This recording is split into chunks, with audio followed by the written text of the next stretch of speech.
Assalamu alaikum everyone. Welcome to Stars of NAST. I'm your host, Sana Zafar. And I'm very excited today because we are starting a new series of panel discussions.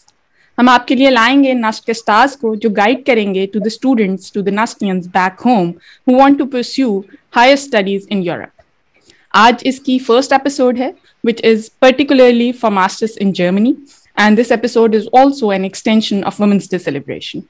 हमें join किया है 3 stars ने आज हमारे साथ 3 panelist हैं मैं उनका आपको ब्रीफ इंट्रोडक्शन करवाती हूँ सबसे पहले हमें ज्वाइन किया है सिद्रा राशिद ने Sidra has done her electrical engineering from SEEX in 2015 then she came to Germany in 2018 and then she did her masters in mechatronics and cyber physical system from TH Deggendorf University Technical University that is and currently she is working at Daimler Trucks Mannheim.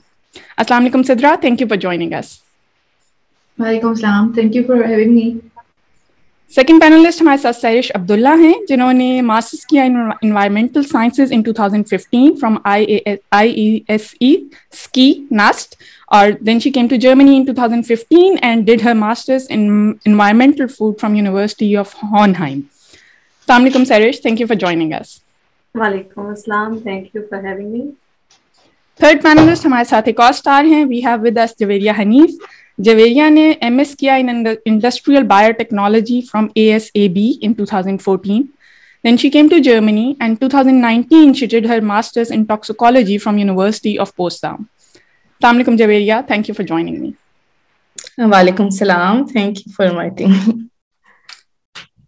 Thank you so much. आप सब ने time निकाला और आप सब चाहते हैं guide करना टू स्टूडेंट्स बैक होम, तो हम थोड़ा वास्ट टॉपिक है, इसको ब्रेक डाउन करेंगे कुछ क्वेश्चंस में और सबकी इंफॉर्मेशन सबकी टिप्स जो है वो हम थोड़ा गैदर करने की कोशिश करेंगे। स्टार्ट करते हैं वीज़ा प्रोसेसेस से, बिकॉज आप तीनों डिफरेंट फील्ड से हैं तो आप तीनों के पर्सनल एक्सपीरियंसेस जो हैं वो बड़े हेल्पफुल होंगे हमारे स्टूडेंट्स के लिए बैक होम। तो वीज़ा प्रोसेसेस जो हैं वो from what I know you can actually come to Germany on 3 types of visas. It's either student visa और फैमिली रियूनियन वीज़ा और work visa. Student visa is when you are admitted to a university, जब आपका admission confirm होता है तो आपको वो मिल सकता है। वर्क वीजा आपको तब मिलता है जब आपकी कोई जॉब मिल जाती है। And family reunion visa obviously when you get married and you want to join your spouse. तो उसके क्या क्या इंप्लीकेशंस हैं, किस तरह प्रोसेसेस होते हैं, उस क्वेश्चन से स्टार्ट करते हैं। सबकी इनपुट मुझे चाहिए होगी but I would direct this question towards Sairish. आप प्रॉब्ली स्टूडेंट वीजा पे आई थी, थोड़ा सा बताइएगा उसकी डॉक्यूमेंटेशन के बारे में और कोई टिप्स वगैरह आप दे सकें तो। Exactly, that's right. मैं स्टूडेंट वीजा पे आई थी। I started my degree in 2015, and as you rightly mentioned that there are other 3 types of visas, and now at that time there was only 2. The work visa has now introduced, and I think it's a really nice opportunity for students if they want to follow this path in Germany, because from the start you can come here on work visa.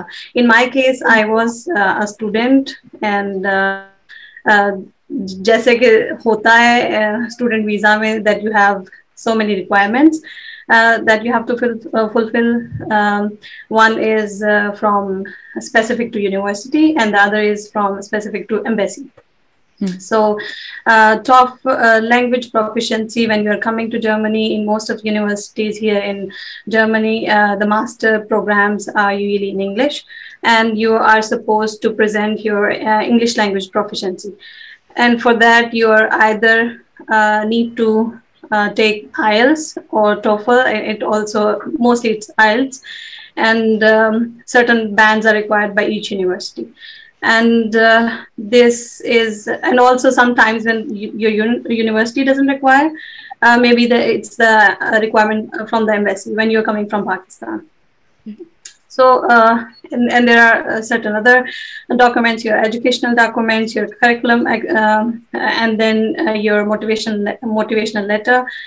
The one that you first, when you apply to the university, there are certain documents that you need there. When you get the admission letter from the university, then the second part is you apply for an appointment to get a visa from embassy, and then you need a lot more documents. So that's how. आप कुछ tips देंगी scholarship के बारे में? हमने बात की थी कि if you have scholarship, that does that make process easier with embassy? So I want to mention now that now we know that after Corona and since I think last few years, the process have been quite lengthy, that you have to wait a lot, especially for taking an appointment from the embassy. So student visa also get it's like 6 to 8 months wait, or maybe even more than that. Sometimes you have to wait. So if you so there are other options. For example, there are scholarship programs, DAAD, DAD, and also there is Erasmus program, that's or double degree program that you get a chance to study not only in Germany, to other parts or other countries of the Europe. And when you have this scholarship, you are actually facilitated by the embassy, and you get your appointments really early, and your visa process is quite fast. Within, I think, 4 to 6 weeks, you will be here in Germany. So if you want to pursue, I think you should do a little bit research and prepare yourself, and maybe try to avail this opportunity if you can. Yeah, that's a very good tip. So अगर आप as student visa पे आना चाहते हैं तो आपको scholarship की opportunity जरूर एक्सप्लोर करनी चाहिए इफ दैट अप्लाइज. सिद्रा और जवेरिया, आप दोनों से भी बल्कि मैं पूछना चाहूंगी about the family reunion visa. आप दोनों फैमिली यूनियन वीजा पे आई हैं, उसके प्रोसेसेस अब मैंने सुना है they have turning into a nightmare because बहुत लंबे हो गए एंड एवरीथिंग. लेकिन उस वीजा पे आने के बाद स्टडीज करना, क्या ये कोई देयर इज एनी कॉम्प्लिकेशन कि आप उस वीजा पे आ रहे हैं तो आपको स्टडी के लिए कोई प्रॉब्लम होगी? मैं स्टडी करने के लिए ऐसा प्रॉब्लम तो नहीं होगी, लेकिन लिमिटेशंस होगी. फॉर एग्जांपल, अगर कोई पाकिस्तान से आ रहा है तो उसके पास ऑप्शंस बहुत ज्यादा हैं. वो किसी भी सिटी जा सकता है, किसी भी प्रोग्राम में जा सकता है. लेकिन अगर आप स्पाउस वीजा पे आ रहे हैं, फैमिली रीयूनियन वीजा पे, तो आप फिर जिस सिटी में हैं, आपकी कोशिश होगी कि आप उसी में वहीं पे एडमिशन लें, वहीं पे करियर बनाएं. तो फिर वो बहुत लिमिटेड है, क्योंकि हर यूनिवर्सिटी इंग्लिश प्रोग्राम्स नहीं ऑफर करती, और हर यूनिवर्सिटी आपकी फील्ड से रिलेटेड प्रोग्राम्स भी नहीं ऑफर करती. तो ये थोड़ी सी लिमिटेशन आ जाती है. फॉर एग्जांपल, मैं पहले दूसरे सिटी में थी, वहां पे उल्म में थी, तो वहां ऑप्शंस नहीं थी. फिर मैं बर्लिन आई, बर्लिन शिफ्ट हुई, तो यहाँ मैंने पोस्टडम यूनिवर्सिटी में एडमिशन लिया. तो ये थोड़ा सा डिफरेंस है कि आप स्टूडेंट वीजा पे आए और फैमिली में, तो ये होता है. लेकिन ये है कि ऑफ कोर्स यूनिवर्सिटी में एडमिशन लेने में तो कोई प्रॉब्लम नहीं होती, बल्कि एक बेनिफिट ये है कि आपको ब्लॉक अकाउंट भी नहीं बनाना पड़ता. तो That's a plus point. हाँ, डेफिनेटली हम इसकी डिटेल में भी जाएंगे कि ब्लॉक अकाउंट क्यों रिक्वायर्ड होता है स्टूडेंट वीजा पे, और फैमिली यूनियन वीजा पे आप आ रहे हैं, which basically means when you get married and you want to join your spouse here, then you have to have the family reunion visa, which was actually the case for all 4 of us, that we got married and then came to Germany. ठीक. सिद्रा, आप भी थोड़ा सा इसमें add करना चाहेंगी कि जैसे जवेरिया ने बताया, आई अंडरस्टैंड कि फैमिली यूनियन वीजा का मतलब है कि जहां आपके स्पाउस हैं, आपने उसी सिटी में ज्वाइन करना है, और ऑफ कोर्स फिर आपकी इस तरह से लिमिटेशंस होती हैं. उसके अलावा फैमिली यूनियन वीजा आपको किस तरह से फैसिलिटेट करता है कि आपकी ऑप्शंस ओपन रहती हैं वर्क के लिए भी और स्टडीज के लिए भी? स्टडीज के लिए ऐसा बहुत ज्यादा फैसिलिटेट नहीं करता, लेकिन वर्क के लिए करता है वो. लाइक आप अनलिमिटेडली उसके ऊपर वर्क कर सकते हो. आपका जो ब्लू कार्ड वाला मामला है वो नहीं होता कि आप जो है वो एक स्पेसिफिक टाइम तक सिर्फ जो है वो आपका वीजा एक्सटेंड होगा और डिपेंड कर रहा है आपके वर्क के ऊपर, because you are dependent on your spouse. तो उसकी वजह से मतलब काफी सारी आपको बेनिफिट्स मिल जाते हैं. लेकिन दूसरी बात जो अभी इन्होंने जवेरिया ने किया, मैं उसी को जो है वो सेकंड करूंगी कि जब मैं भी अप्लाई कर रही थी, मेरा ताल्लुक जो है वो टेक्निकल आईटी फील्ड से या इंजीनियरिंग फील्ड से है, तो उस वजह से मेरे पास ऑप्शंस थोड़ी सी रिलेटिवली ज्यादा हैं. लेकिन इवन उसके साथ भी जो है मुझे ट्रैवल करना पड़ता था 2 घंटे डेगनडॉर्फ जाने में और 2 घंटे वापस आने में. सेम डे में ट्रैवल करती थी बिकॉज ऑफ कोर्स मुझे घर देखना है. तो सेम वही वाली बात जो है मैंने पूरे 2 साल तो नहीं, 1 साल एक्सपीरियंस किया. हर रोज मुझे आना होता था, हर रोज जाना होता था. उसके बाद मैंने कोशिश की कि मुझे यहीं पे अपने सिटी में जो है वो इंटर्नशिप मिल जाए, क्योंकि ऑफ कोर्स बहुत मुश्किल हो गया था मेरे लिए. लेकिन ये कि ऑप्शंस आईटी की फील्ड में या इंजीनियरिंग की फील्ड में रिलेटिवली ज्यादा ऑप्शंस हैं, वो हम सबको ही पता है इस बात का. बाकी यही है कि अगर आप करना चाहते हैं, if there is a will, तो there is a way. Sarish, एक क्वेश्चन मैं आपसे इससे कनेक्टिंग पहले पूछूंगी before we move on to the next question. Student visa पे जब आप आते हैं तो उसकी कोई लिमिटेशन होती है, time limitation, as long as you are studying, उसके बाद वो एक्सपायर हो जाता है.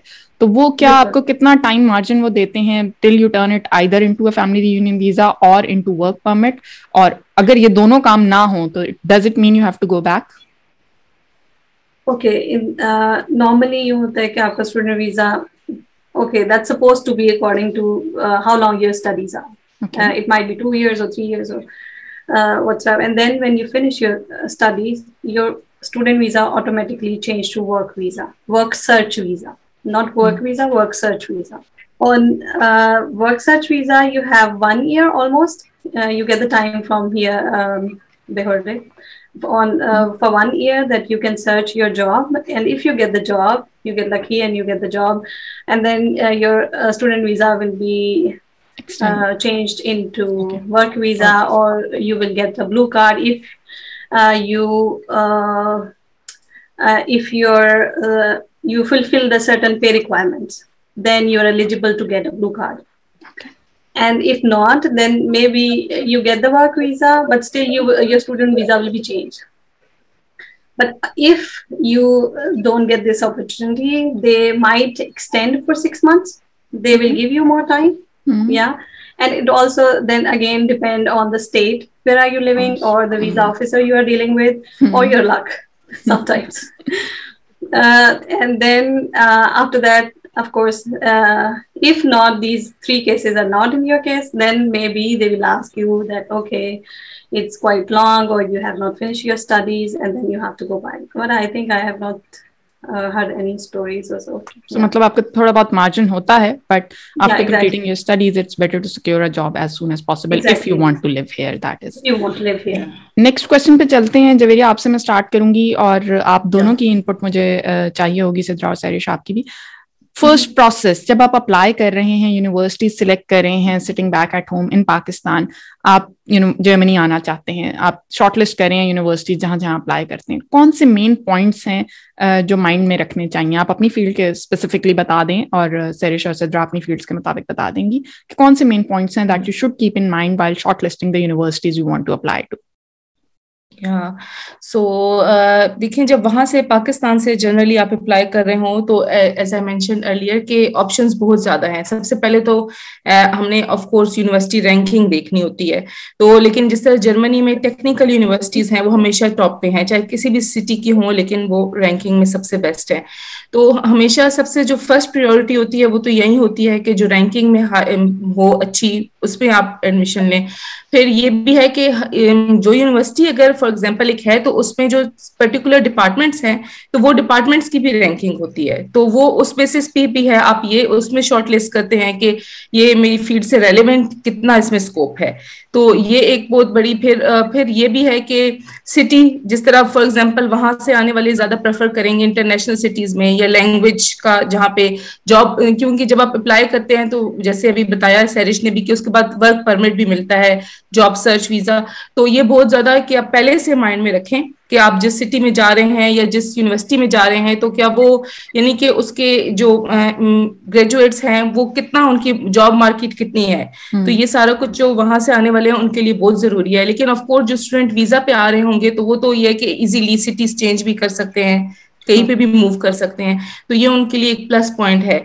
लेकिन अगर कोई फैमिली, जिस तरह मैं फैमिली पे थी तो मेरा अपना केस डिफरेंट था, तो फिर उसमें हमें ये सब कुछ देखना होता है कि हम रैंकिंग पे नहीं जा सकते, ना हम डिपार्टमेंट का, हमें तब ये देखना है कि हमारी सिटी में इंग्लिश प्रोग्राम्स कौन से हैं. तो ये एक बहुत बड़ा, क्योंकि नो डाउट कि इंटरनेशनल प्रोग्राम्स होते हैं इंग्लिश के, लेकिन फिर भी ये भी बहुत मैटर करता है कि इंटरनेशनल प्रोग्राम होते हुए भी जो वर्क एनवायरनमेंट वहाँ पे होता है सारा लैब्स का और सब, वहाँ पे इंग्लिश बोली जाती है कि नहीं. तो ये, और पर्टिकुलरली मैं क्योंकि बायोटेक्नोलॉजिस्ट हूँ और टॉक्सिकोलॉजी पढ़ रही हूँ, तो मेरा स्पेशल मैसेज जो वहाँ पे बायोलॉजिस्ट हैं और नेचुरल साइंसेस के जो हैं, जैसे केमिस्ट्री हो गई, फिजिक्स, उनके लिए ये है कि यहाँ पे जब आप यूनिवर्सिटी सर्च कर रहे हो तो इस बात को माइंड में रखें कि वो इंग्लिश प्रोग्राम होते हुए भी आपको जर्मन चैलेंजेस बहुत ज्यादा फेस करने पड़ेंगे. तो ये एक फैक्टर है जिसको मैं हमेशा से ये सजेस्ट करती हूँ कि आप जब भी एडमिशन ले रहे हैं तो यूनिवर्सिटी सर्च करते हुए कहीं पे भी ये बात जरूर देखें. और एक और बहुत बड़ा पॉइंट है कि आप ये देखें कि आपका डिपार्टमेंट जो है ना कितना ओल्ड है. यानी कि हम जब सर्च करते हैं तो क्योंकि जितना वो ओल्ड होगा इतना ही उनके वो इंग्लिश स्टाफ यानी इंग्लिश स्पीकिंग स्टाफ और जो टेक्निकल स्टाफ है लैब्स का, मतलब मेरी पर्टिकुलर फील्ड से रिलेटेड, तो वो उसमें मैंने ये चीज नोट किया कि जितना ओल्ड होता है, जैसे इसी वजह से टेक्निकल यूनिवर्सिटी सबसे बेस्ट रहती हैं, क्योंकि उनके सारा कुछ बहुत जो है ना तो ओल्ड सेटअप होता है और काफी वो बेटर रहती हैं। तो ये चीज है कि आपने लैंग्वेज का हर जगह पे जो है ना तो ध्यान ख्याल रखना है, क्योंकि मेरे साथ बहुत ज्यादा फॉरेनर स्टूडेंट थे, इंटरनेशनल प्रोग्राम था, सब स्टूडेंट वीजा पे आए थे, लेकिन they had really tough time because of language, क्योंकि वो प्रोग्राम नया बना था, तो इस वजह से लैब का स्टाफ और बाकी जो है तो लैंग्वेज बैरियर्स थे। तो ये तो है, बाकी तो जो पॉइंट्स हैं कि किस तरह से क्या क्या, क्योंकि इन चीजों में अकोमोडेशन भी आपने देखनी होती है, कुछ यूनिवर्सिटीज की नहीं होती, हम ये सब आएंगे तो आगे डिस्कस होगा। हाँ जी बिल्कुल, हम अकोमोडेशन और लैंग्वेज पे बहुत इंपॉर्टेंट पॉइंट्स हैं दोनों, हम सेपरेटली इनको डिस्कस करेंगे। सिद्रा, आप कुछ ऐड करना चाहेंगे, बिकॉज आपकी बहुत टिपिकल टेक्निकल फील्ड है और बहुत लोग जो आते हैं जर्मनी वो इंजीनियर्स हैं और उनके लिए वाकई यहाँ पे बहुत ज्यादा ऑप्शंस हैं, उनको यूनिवर्सिटी सिलेक्ट करते हुए कोई इंपॉर्टेंट पॉइंट्स जो माइंड में रखने चाहिए? एक सबसे ज्यादा इम्पोर्टेंट पॉइंट जो ये है कि ये मेरा ख्याल है सबको ही पता होगा कि इंजीनियरिंग या आईटी की फील्ड के अंदर पढ़ते हुए भी, क्योंकि मेरा जो डिपार्टमेंट था, जिस तरह जुबेरिया ने बताया, मेरा डिपार्टमेंट बिल्कुल न्यू था और प्रोग्राम पहली दफा ऑफर हो रहा था जो मैंने लिया था, लेकिन इस तरह कोई इशू फेस नहीं करना पड़ा मुझे, ना लैब्स के अंदर ना ही एडमिनिस्ट्रेशन में, कहीं पे भी। ठीक है, तो बहुत ज्यादा कह लें कि फ्लेक्सिबिलिटी है आईटी और इंजीनियरिंग के लिए। इवन जॉब्स पे लोगों को वो बुला रहे हैं और इंग्लिश में करवा रहे हैं सारा कुछ। तो ये वाला जो एक स्पेसिफिक पॉइंट है, ये थोड़ा सा इसमें मार्जिन है इंजीनियरिंग के लिए। दूसरी एक बहुत इंपॉर्टेंट चीज है वो ये कि आपको अपने फ्यूचर गोल्स जो है वो देखने चाहिए। बहुत सारे लोग जो कि पीएचडी परस्यू करना चाहते हैं, रिसर्च में जाना चाहते हैं आगे मास्टर्स के बाद, उनके लिए बहुत बेहतर है कि वो टेक्निकल यूनिवर्सिटी में एडमिशन में लें, टेक्निकल होक्सशुले में एडमिशन ना लें, क्योंकि टेक्निकल होक्सशुले में मेरा एडमिशन था और उसका मेन फोकस जो है वो प्रैक्टिकलिटी के ऊपर होता है, इंडस्ट्री के ऊपर होता है। उनका मेन फोकस जो है वो इंटर्नशिप्स के ऊपर होता है, प्रैक्टिकल एक्सपीरियंसेस के ऊपर होता है। उनका जो कह लें कि एक फोकस है वो रिसर्च के ऊपर नहीं होता। और यूनिवर्सिटीज का फोकस जो है वो रिसर्च के ऊपर होता है। तो there is a high chance कि अगर आप टेक्निकल यूनिवर्सिटी में हैं तो आप आगे पीएचडी परस्यू कर सकते हैं। और बहुत सारी टेक्निकल होक्सशुले जो है वो आगे पीएचडी परस्यू करने ही नहीं देते। उनकी डिग्री इस तरह की होती है कि you have to directly enter into the industry, तो आप आगे जो है वो पीएचडी नहीं परस्यू कर सकेंगे। So it's very important point, अगर आपका इंटरेस्ट जो है वो रिसर्च के अंदर है तो टीयू के अंदर, यूनिवर्सिटी के अंदर जो है वो सर्च करें अपनी डिग्री, वरना बहुत मुश्किल हो जाएगी, टाइम गुजर जाएगा और ये मुश्किल पड़ जाएगी इस बात में। तो ये बहुत इंपॉर्टेंट अच्छा आपने पॉइंट रेज किया, क्योंकि कई दफा specially sitting back at home in Pakistan आपको इतना पता नहीं चलता कि होक्सशुले और यूनिवर्सिटी में फिर क्या डिफरेंस है। सो मेन डिफरेंस इज कि होक्सशुले जो है वो आपको मोर इंडस्ट्री के लिए, कॉर्पोरेट सेक्टर के लिए तैयार कर रहा है, और यूनिवर्सिटी का फोकस जो है वो रिसर्च पे होता है। So know your future goals, आप क्या परस्यू करना चाहते हैं उसके अकॉर्डिंगली ये भी आप उसमें ऐड करें। Sir, should we move on to the next question? क्या कुछ और एक छोटी सी बात मैं ऐड करना चाहूंगी कि अगर आप स्टूडेंट वीजा पे आ रहे हैं, स्टूडेंट वीजा है आपके पास और आप यूनिवर्सिटी में आए हैं, शुरू में फर्स्ट सेमेस्टर में आपको अगर ये आइडिया हो गया कि कुछ सब्जेक्ट ऐसे होते हैं जैसे आपको एडमिशन तो मिल जाता है लेकिन वो टोटली आपके फील्ड से रिलेटेड नहीं होते, क्योंकि यहाँ पे इन्होंने मास्टर प्रोग्राम्स बहुत इंटरडिसिप्लिनरी फील्ड्स होती हैं जो समटाइम्स आपको फिर बहुत बहुत ज्यादा मुश्किल लगते हैं। अब जैसे नेचुरल साइंस के लोग हैं, समटाइम्स यहाँ पे मैथमेटिक्स या जियोइन्फॉर्मेटिक्स या बहुत हाई लेवल के, मास्टर लेवल के, वो यहाँ पे ऐड कर देते हैं। लेकिन जब आपने पढ़ा नहीं है या आपकी कोई उसमें बिल्कुल भी बेसिस नहीं है तो आई थिंक आपको उस टाइम पे ये स्टेप लेना चाहिए कि maybe you want to even change the university और चेंज योर फील्ड और योर चेंज योर डिग्री। तो अगर आप ये करना भी चाहें तो इट्स पॉसिबल। उस टाइम पे आपको फर्स्ट सेमेस्टर में ही प्लीज मतलब अगर आप चाहते हैं चेंज करना तो टेक दिस स्टेप, और बिकॉज जितना आप सोचते जाएंगे वो फिर लेट होता जाता है।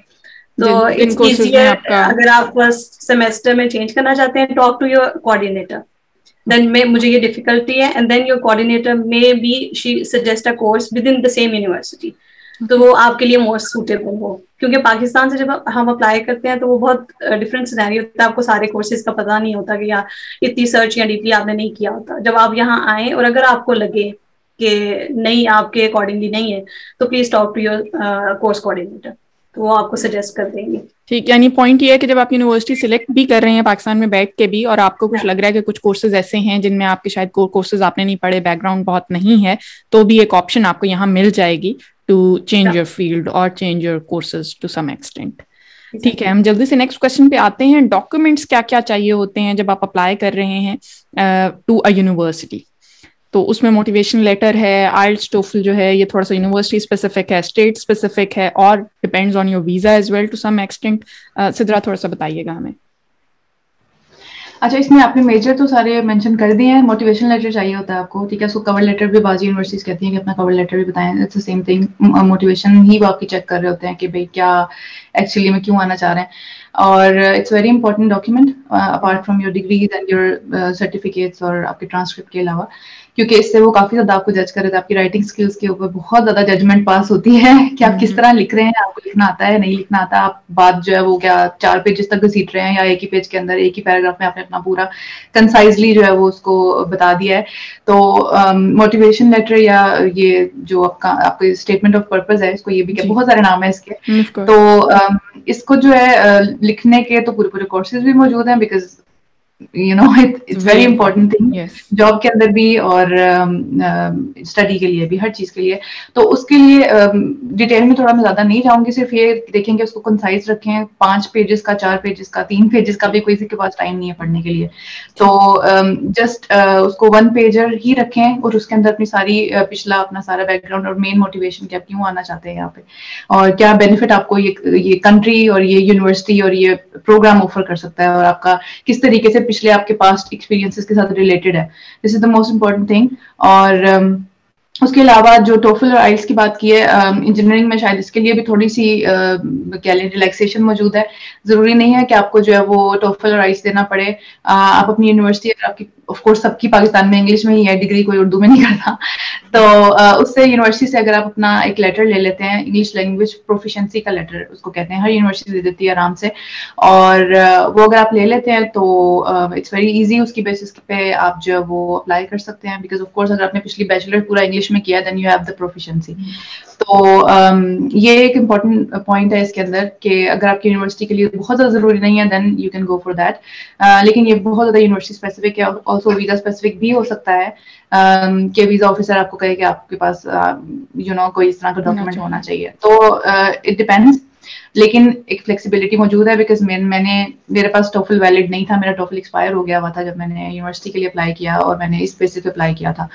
और तीसरी चीज जो है वो यही है कि बाकी सारे डॉक्यूमेंट्स भी बाजू का ऐसा होता है कि आपको, मैं यहाँ से अप्लाई करने की बात करूंगी ज्यादा, बिकॉज मैं पाकिस्तान से अप्लाई नहीं किया मैंने, तो मैं उसको इतना रिलेट नहीं कर सकती। मैं यहाँ पे जो लोग हैं जो अप्लाई करना चाहते हैं उनके लिए एक मोस्ट इम्पोर्टेंट चीज ये है कि डॉक्यूमेंट्स जो है वो वापस पाकिस्तान नहीं भेजने पड़ते अटेस्ट करवाने के लिए, ना ही HEC से, हायर एजुकेशन कमीशन से, और ना ही PEC से, पाकिस्तान इंजीनियरिंग काउंसिल से भी नहीं आपको करवाने पड़ते, और अपनी यूनिवर्सिटी से भी नहीं करवाने पड़ते। यहाँ से आप जो है वो नोटरी पब्लिक से उसको सिर्फ अटेस्ट करवाएं और वो यूनिवर्सिटीज एक्सेप्ट करती हैं।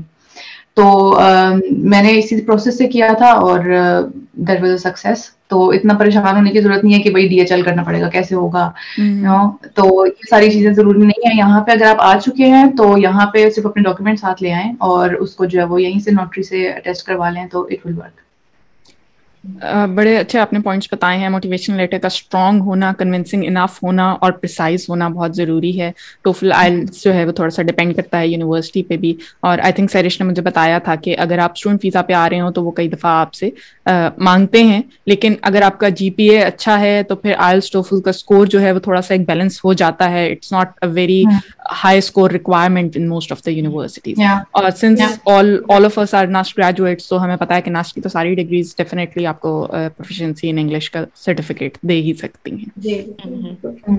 सही है। चले हम नेक्स्ट क्वेश्चन पे आते हैं कि जब हम अप्लाई करें मास्टर्स के लिए, हमें जॉब मार्केट के बारे में कोई ओवरव्यू मिल सकता है? Just getting into a university और getting into a program that you wanted to study, that's not always good enough. अगर आप कोई ऐसा प्रोग्राम स्टार्ट कर दें जिसके बाद कोई जॉब मार्केट इतनी ज्यादा नहीं है, you want to, especially if you want to stay in Germany, उसके लिए क्या पॉसिबिलिटीज हैं, हम क्या कर सकते हैं, हमें कैसे पता चल सकता है कि और क्या क्या ऑप्शंस हैं? सरिश, आपने कुछ जिक्र किया था। एग्जैक्टली, इसमें ये है कि हमें शुरू में तो नहीं पता चलता, जैसे मुझे भी नहीं पता चला था शुरू में, लेकिन जैसे आप यहाँ पे इंटीग्रेशन कोर्स लेते हैं या थोड़ा आपका एक्सपोजर होता है तो देन आपको चीजें पता चलती हैं। तो एक चीज आई वुड से कि अगर आपको पहले अपनी डिग्री से पहले थोड़ी सर्च करनी है कि आपकी डिग्री का स्कोप क्या है या आपको जॉब मार्केट कैसी है, तो उसमें जर्मनी में एक अजेंटुआ फॉर आर्बाइट, सबको पता होगा यहाँ पे, ये एक जॉब सेंटर जो है आपको हेल्प करता है और उसकी एक वेबसाइट भी है, और एक बेरूफनेट की के साथ एक वेबसाइट है। वहाँ पे तकरीबन A to Z जितने टाइप के बेरूफ या जॉब्स पॉसिबिलिटी जितनी भी है वो वहाँ पे मेंशन है, और अगर आप वहाँ जाके अपनी फील्ड सर्च में डालें तो वो आपको पता चल जाता है कि क्या आपको कल को आगे फर्दर डिग्री खत्म करने के बाद आपको कुछ सर्टिफिकेशन की जरूरत है, या आप directly after finishing your studies आप जॉब स्टार्ट कर सकते हैं, या उधर ये भी लिखा होता है कि कितने परसेंट, अगर आप परसेंटेज और वहाँ पे चार्ट्स वगैरह पढ़ें तो ये भी आपको पता चल जाता है कि मार्केट में अभी डिमांड क्या है आपकी डिग्री से या आपके फील्ड के रिलेटेड कितनी जॉब अपॉर्चुनिटीज या अवेलेबिलिटीज जर्मनी में है या किस स्टेट में ज्यादा है, इवन ये भी। तो वो आप थोड़ी सी सर्च करें ये आपको, और वो सारा ऑफ कोर्स जर्मन में है, तो लेकिन थोड़ा आप अगर ट्रांसलेट कर लें गूगल ट्रांसलेट से तो थोड़ा बहुत, अगर आपको जर्मन नहीं आती तो आइडिया हो जाएगा। तो ये एक कि अगर आपको पहले, लेकिन आपको ये ऑफ कोर्स ये पाकिस्तान में होते हुए जब आप अप्लाई करें तो आपको नहीं पता होगा, तब आप सिर्फ अपनी फील्ड के से रिलेटेड या यूनिवर्सिटी की रैंकिंग देख के या जो आपका कोर्स है उसकी रैंकिंग देख के, डिपार्टमेंट की रैंकिंग देख के अप्लाई करेंगे। तो ये अगर आप यहाँ पे रहते हैं जैसे फैमिली रीयूनियन वीजा पे, क्योंकि जब हम फैमिली रीयूनियन पे हैं तो सबको जब जर्मन सीखते हैं या इंटीग्रेशन कोर्स करते हैं तो थोड़ा बहुत आपको फिर जब एक्सपोजर मिलता है तो आप पहले सर्च कर सकते हैं। Then you have this plus point कि आप पहले सर्च कर लें एंड देन आप अपनी जो है फील्ड चूज करें। इसीलिए तो हम आपसे पूछ रहे हैं, क्योंकि जो लोग बैठे हैं वो आपके एक्सपीरियंस से, आप लोगों के एक्सपीरियंस से सीख सकें जो चीजें यहाँ आके वो टाइम स्पेंड करने के बाद यू रियलाइज कि ये पहले पता होना चाहिए था, थिंग्स लाइक दैट, उनको इस चीज का फायदा हो सके। तो हम जॉब मार्केट की बात करें तो थोड़ा सा प्लीज आप में से कोई भी इस चीज को कवर करेगा कि इंटर्नशिप की अपॉर्चुनिटीज काफी होती हैं स्टूडेंट्स के पास, उसके साथ साथ वर्किंग स्टूडेंट भी एक जॉब कैटेगरी है, वो क्या क्या ऑप्शंस हैं? मैं एक पॉइंट ऐड करना चाहूंगी, सैरेश ने कहा था कि अरबाइट फॉर टूर, तो उसका एक ये है कि यहाँ पे जो प्रोग्राम्स होते हैं, क्योंकि ये लोग हमारे यहाँ तो फॉर एग्जांपल इंडस्ट्री और यूनिवर्सिटीज में गैप होता है, लेकिन ये लोग हमेशा कनेक्टेड होते हैं। ये लोग प्रोग्राम्स ऑफर ही इसलिए करते हैं जो उनकी इंडस्ट्रीज की रिक्वायरमेंट हो। तो एक ये है क्योंकि इनको पता होता है कि अब हमारी इंडस्ट्रीज में या गवर्नमेंट सेक्टर में किसी भी जगह पे किस चीज की ज्यादा डिमांड है, तो ये उससे रिलेटेड प्रोग्राम्स फिर बनाते हैं।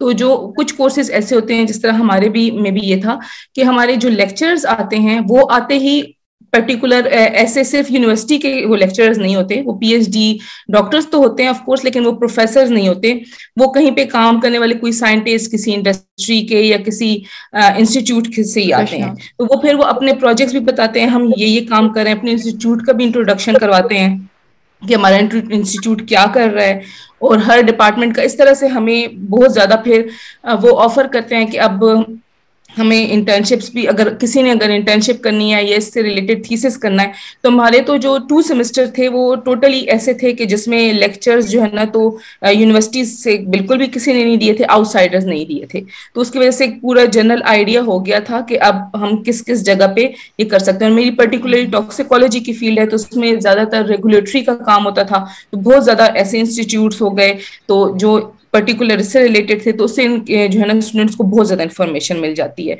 और दूसरा ये कि फिर उसके बाद आप जब एक दफा एक्सपोज हो जाते हो और आपको यहाँ पे इंडस्ट्री ओरिएंटेड ही प्रोग्राम्स होते हैं, इवन यूनिवर्सिटी भी थी लेकिन फिर भी वो जॉब मार्केट से रिलेटेड ही प्रोग्राम्स थे सारे, तो उससे काफी ज्यादा हेल्पफुल रहे। और फिर बाद में ये कि कुछ स्टूडेंट्स को तो उधर ही जॉब भी मिल जाती है, और मतलब एक बहुत ज्यादा अच्छे तरीके से लिंक हो जाता है, हमारा लिंकअप सारा कुछ हो जाता है। ठीक है, ये तो तब है जब आप यहाँ पे डिग्री स्टार्ट कर दें, तो it's important to know all of these opportunities as well, और उस तरह फिर आप कनेक्टेड रहते हैं। सिद्रा, आप थोड़ा सा बताइएगा इंटर्नशिप की क्या अपॉर्चुनिटीज होती हैं, वर्किंग स्टूडेंट का क्या कैटेगरी है, वो किस तरह, हाउ डज इट वर्क?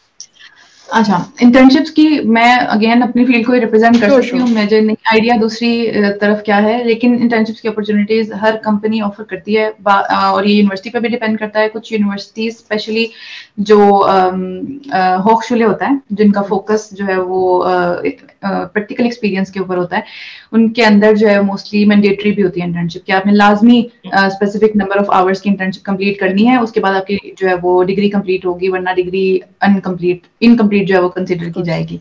तो ये एक चीज है कि फिर स्पेशली फिर वो लोग जो है वो प्रेफर भी करते हैं कि जिनकी मैंडेटरी इंटर्नशिप है उनको वो ज्यादा इंटर्नशिप्स ऑफर आपकी वेबसाइट्स के ऊपर, अगर आप किसी भी इंडस्ट्री की खोल के देखें, वहाँ पे स्पेसिफिकली जो है वो एक अलग एक पूरा सेक्शन होता है जहाँ पे लिखा हुआ होता है कि भाई मैंडेटरी इंटर्नशिप्स ये सारी हैं, तो उनके ऊपर वो उन्हीं लोगों को प्रेफर करते हैं। और which is very good thing कि आपको यहाँ पे एक्सपीरियंस भी हो जाता है, यहाँ पे आपको वर्किंग कल्चर भी पता चल जाता है, तो अपॉर्चुनिटीज बहुत ज्यादा हैं। और अमूमन जो ये इंटर्नशिप होती है 40 आवर्स पर वीक होती है, फुल टाइम होती है, ठीक है, और फुल टाइम इन सेंस के 8 घंटे पर डे के ऊपर होती है, तो आप इसके साथ साथ पढ़ाई नहीं कर सकते। तो ये इसके लिए आपको एक सेमेस्टर जो है वो एक्स्ट्रा चाहिए होता है, जिसका पूरा सेमेस्टर आप लगाते हैं। वर्किंग स्टूडेंट से डिफरेंट है।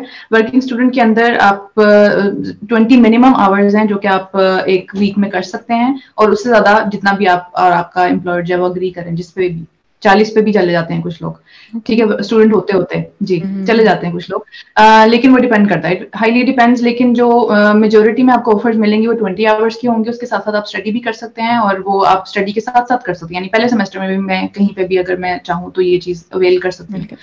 तो ये बहुत अच्छी अपॉर्चुनिटी होती है जो वर्क स्टूडेंट की है। और सबसे बड़ी बात इसमें ये है कि आपका एक्सपीरियंस काउंट हो रहा होता है, आप अपनी ही फील्ड के अंदर जो है वो चीजें यहाँ पे सीख रहे हैं, और स्पेशली पाकिस्तान से आने के बाद इट्स अ ह्यूज एनवायरनमेंट का डिफरेंस है यहाँ पे वर्किंग कल्चर के अंदर, जो कि मेरा ख्याल आप दूसरी किसी इस ग्रुप डिस्कशन में शायद कवर करेंगे। हाँ, ह्यूज डिफरेंस है वो, और अच्छा डिफरेंस है, इट्स अ गुड डिफरेंस, यानी बुरी सेंस में नहीं है, तो डरने की कोई बात नहीं है। लेकिन ये कि ये दोनों अपॉर्चुनिटीज हैं, और बाकी अपनी फील्ड से रिलेटेड मैं ख्याल है सैरिश और जवेरिया भी ज्यादा बेहतर बता सकते हैं।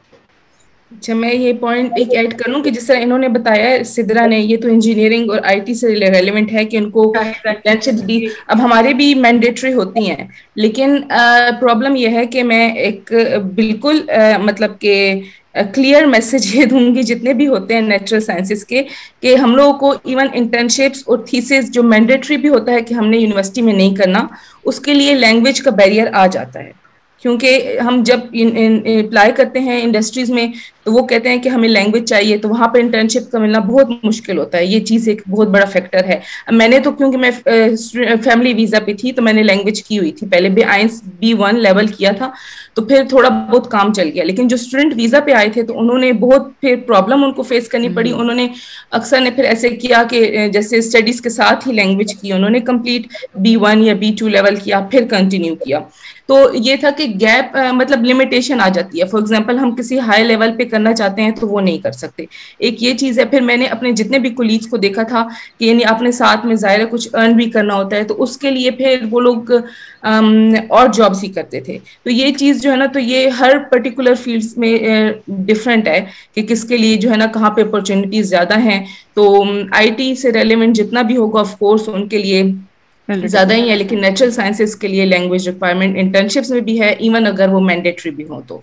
ठीक, बहुत अच्छा पॉइंट है जवेरिया आपका कि जब आप अप्लाई कर रहे हैं और आप जैसे मैंने बात की कि आपको जॉब मार्केट का थोड़ा सा पता होना चाहिए, उसी में फिर आपको ये भी पता होना चाहिए कि लैंग्वेज की रिक्वायरमेंट क्या है। हम लैंग्वेज की तो डिटेल में डेफिनेटली एक और क्वेश्चन में जाएंगे। आप कुछ कह रही थी? मैं एक पॉइंट ऐड करना चाहूंगी कि जैसे जवेरिया ने भी कहा कि जो नेचुरल साइंसेज है ना उसके लिए बहुत मुश्किल है इंटर्नशिप भी लेना किसी अपनी फील्ड में, और इवन थीसिस भी। और मोस्टली यूनिवर्सिटीज में, जैसे मेरी यूनिवर्सिटी में भी इंटर्नशिप मैंडेटरी नहीं थी, लेकिन मैंने की थी, लेकिन मैंने खुद ही ढूंढी थी। देन आपको सेल्फ इनिशिएट प्रोसेस करना पड़ता है कि आप बहुत ज्यादा अप्लाई करें, खुद मार्केट सर्च करें, मे बी आपको कोई अपॉर्चुनिटी मिल जाए। क्योंकि जब आपके पास स्टूडेंट वीजा है, जब आप स्टूडेंट हैं, तो आपको इंटर्नशिप मिलने के चांसेस ज्यादा होते हैं, क्योंकि यहाँ पे कंपनियां फिर स्टूडेंट्स को ये इंटर्नशिप्स, अगर आपने ग्रेजुएट कर लिया तो फिर आप एक as a fresh graduate company में जाएंगे, फिर आपको इंटर्नशिप नहीं ऑफर होगी। जब आप स्टूडेंट हैं तो आप इंटर्नशिप के लिए तब कोशिश कर सकते हैं कि आपको कहीं इंटर्नशिप मिल जाए। तो वो सेम बात है कि आईटी और इंजीनियरिंग जो है वो थोड़ा फ्लेक्सिबल लैंग्वेज के लिए होता है, लेकिन जो नेचुरल साइंसेज है उसमें थोड़ा सा आपको एफर्ट करनी पड़ती है, ज़्यादा एफर्ट करनी पड़ती है। ठीक है, ये भी आपको पता होना चाहिए व्हाइल अप्लाइंग कि किस हद तक आपको एफर्ट करने की जरूरत पड़ेगी for all this, for internship और for working student and everything. Next question पे आते हैं। एक जनरल बहुत हाईली मोटिवेटिंग फैक्टर होता है while you apply to Germany is because it's relatively cheaper than US और यूके, क्योंकि यहाँ जनरल यही बात है कि जो आपकी पब्लिक यूनिवर्सिटीज़ हैं उधर ट्यूशन फी नहीं है। एक जनरल इमेज, जनरल आइडिया ये है। ऑफ कोर्स वो डिपेंड करता है स्टेट पे, डिपेंड करता है प्रोविंस पे, वो डिपेंड करता है यूनिवर्सिटी पे। अब लेटली मैंने सुना है कि काफ़ी ज़्यादा इंट्रोड्यूस भी होना शुरू हो गई हैं। So let's talk about the university जहाँ वाकई कोई ट्यूशन फी ना हो, वहाँ भी कुछ ना कुछ आपको पे करना पड़ रहा है। It's not like you are paying zero. तो उसमें एक चीज़ आई थिंक जो सबसे इंपॉर्टेंट है वो सेमेस्टर टिकट है, जिसके लिए आपने रेगुलरली पे करना ही करना है। सो जवेरी, आप उसके लिए कुछ बताना चाहेंगी? एग्जैक्टली ऐसा है कि सेमेस्टर टिकट जो है ना वो आपने जरूर पे करना होता है। कुछ एक्स्ट्रा चार्जेस होते हैं, जिस तरह मेरी यूनिवर्सिटी में 320 थे, 320 यूरोस पर सेमेस्टर। तो ये ऐसा होता है कि ट्यूशन फी नहीं है, ना ही अकोमोडेशन फी है। इतनी ऑलमोस्ट हर यूनिवर्सिटी में होती है। इसमें थोड़े बहुत लाइब्रेरी के चार्जेस होते हैं और बाकी सेमेस्टर टिकट होता है। तो अगर कोई, लेकिन सेमेस्टर टिकट ये है कि बहुत ज्यादा इंपॉर्टेंट है, आप उससे यानी कि उसके बगैर सर्वाइव करना भी ठीक नहीं हो सकता। तो सेमेस्टर टिकट के चार्जेस आपको देने होते हैं। बाकी ये कि ट्यूशन फी फ्री होती है मोस्टली, इन मोस्ट केसेस से, एक्सेप्शनल केसेस कुछ हैं, लेकिन मोस्टली टेक्निकल यूनिवर्सिटीज में या बाकी जहाँ पोस्टडम यूनिवर्सिटी जहाँ से मैं कर रही हूँ तो वो सब फ्री है ट्यूशन फी के लिहाज से। फिर सेमेस्टर टिकट के ये भी बेनिफिट है कि ये भी स्टेट टू स्टेट वेरी करता है कि इसके यानी कि चार्जेस कितने हैं, और ये कि ये कितना है, मतलब ये कितना एरिया उसमें कवर होता है। फॉर एग्जाम्पल अगर बर्लिन भी एक स्टेट है, ब्रांडेनबुर्ग भी एक स्टेट है, तो ये मेरी यूनिवर्सिटी का जो था ये दोनों स्टेट्स में वैलिड था। लेकिन कुछ ऐसे होते हैं जिस तरह एक सिटी से लिमिटेड होते हैं, सिर्फ उसी में मतलब आपको यूज कर सकते हैं। तो ये एक फैक्टर है जिसको अपने माइंड में रखना है, क्योंकि हम वहां पे जिस तरह हम नस्ट में थे तो नस्ट में सारा कुछ एक ही कैंपस में था, उधर ही कैफे है, उधर ही टेलर है, मतलब कि सारी वहां पे यूनिवर्सिटीज का ऐसा ही सिस्टम होता है। लेकिन यहाँ पे आपको छोटी छोटी चीज के लिए बाहर जाना पड़ता है। तो सेमेस्टर टिकट जो है ना वो उसको माइंड में रखना है, क्योंकि मतलब ऐसे कहने में तो लगता है कि ये ठीक है 320 इतने यूरोज, लेकिन मैंने क्योंकि देखा है कोलीग्स को, स्पेशली हार्ड टाइम्स भी था कोरोना का, तो उसमें कुछ जो है ना तो पे करना मुश्किल हो जाता है कुछ स्टूडेंट्स के लिए। तो ये है कि बिल्कुल फ्री कुछ भी नहीं होता, थोड़ा बहुत आपको कॉस्ट रखनी होती है। ऑफ कोर्स जो वहां से आ रहे होते हैं उनको तो ब्लॉक अकाउंट भी ऑफ कोर्स चाहिए होता है, वो तो हमारा केस नहीं है, लेकिन यह है कि थोड़ा बहुत आपको पे करना पड़ता है, और वो सेमेस्टर टिकट का जो है कंपलसरी है कि वो पे करें। आई थिंक यहाँ पे हम क्लियर कर थोड़े बहुत लाइब्रेरी के हम थोड़ा सा क्लियर कर दें सेमेस्टर टिकट है क्या। It's a ticket that allows you to use public transport. Public transport की बात हो रही है और वो वैलिड है, ट्रेन्स पे भी है, ट्रैम्स पे भी है, किस पे भी है। So you don't have to buy tickets then। आपको जिस तरह अदरवाइज आप डेली टिकट लेते हैं, डे टिकट लेते हैं या एक ट्रेवल के लिए टिकट लेते हैं, वो फिर स्टूडेंट्स को नहीं देना पड़ता। You have that ticket with you, जो कि फिर डॉयचे बान पे भी वैलिड है और ट्रैम्स पे भी वैलिड है, राइट? हाँ जी, एग्जैक्टली, ट्रांसपोर्ट के लिए सब जी। ठीक, ट्रांसफरेबल नहीं होता तो ये नहीं कह सकते कि मेरे दोस्त के पास है तो मुझे लेने की जरूरत नहीं है। Exactly, important point, because yes ये वाली चीज करने की तो काफी कोशिश की जाती है। तो यस इट्स नॉट ट्रांसफरेबल, आपने खुद पे करना है और उसको खुद यूज करना है। ठीक है, हम थोड़ा सा ओवरऑल कॉस्ट पे जब आएंगे एक नेक्स्ट क्वेश्चन में तो दोबारा डिस्कस करेंगे ब्लॉक अकाउंट को भी और इन ऑप्शंस को भी।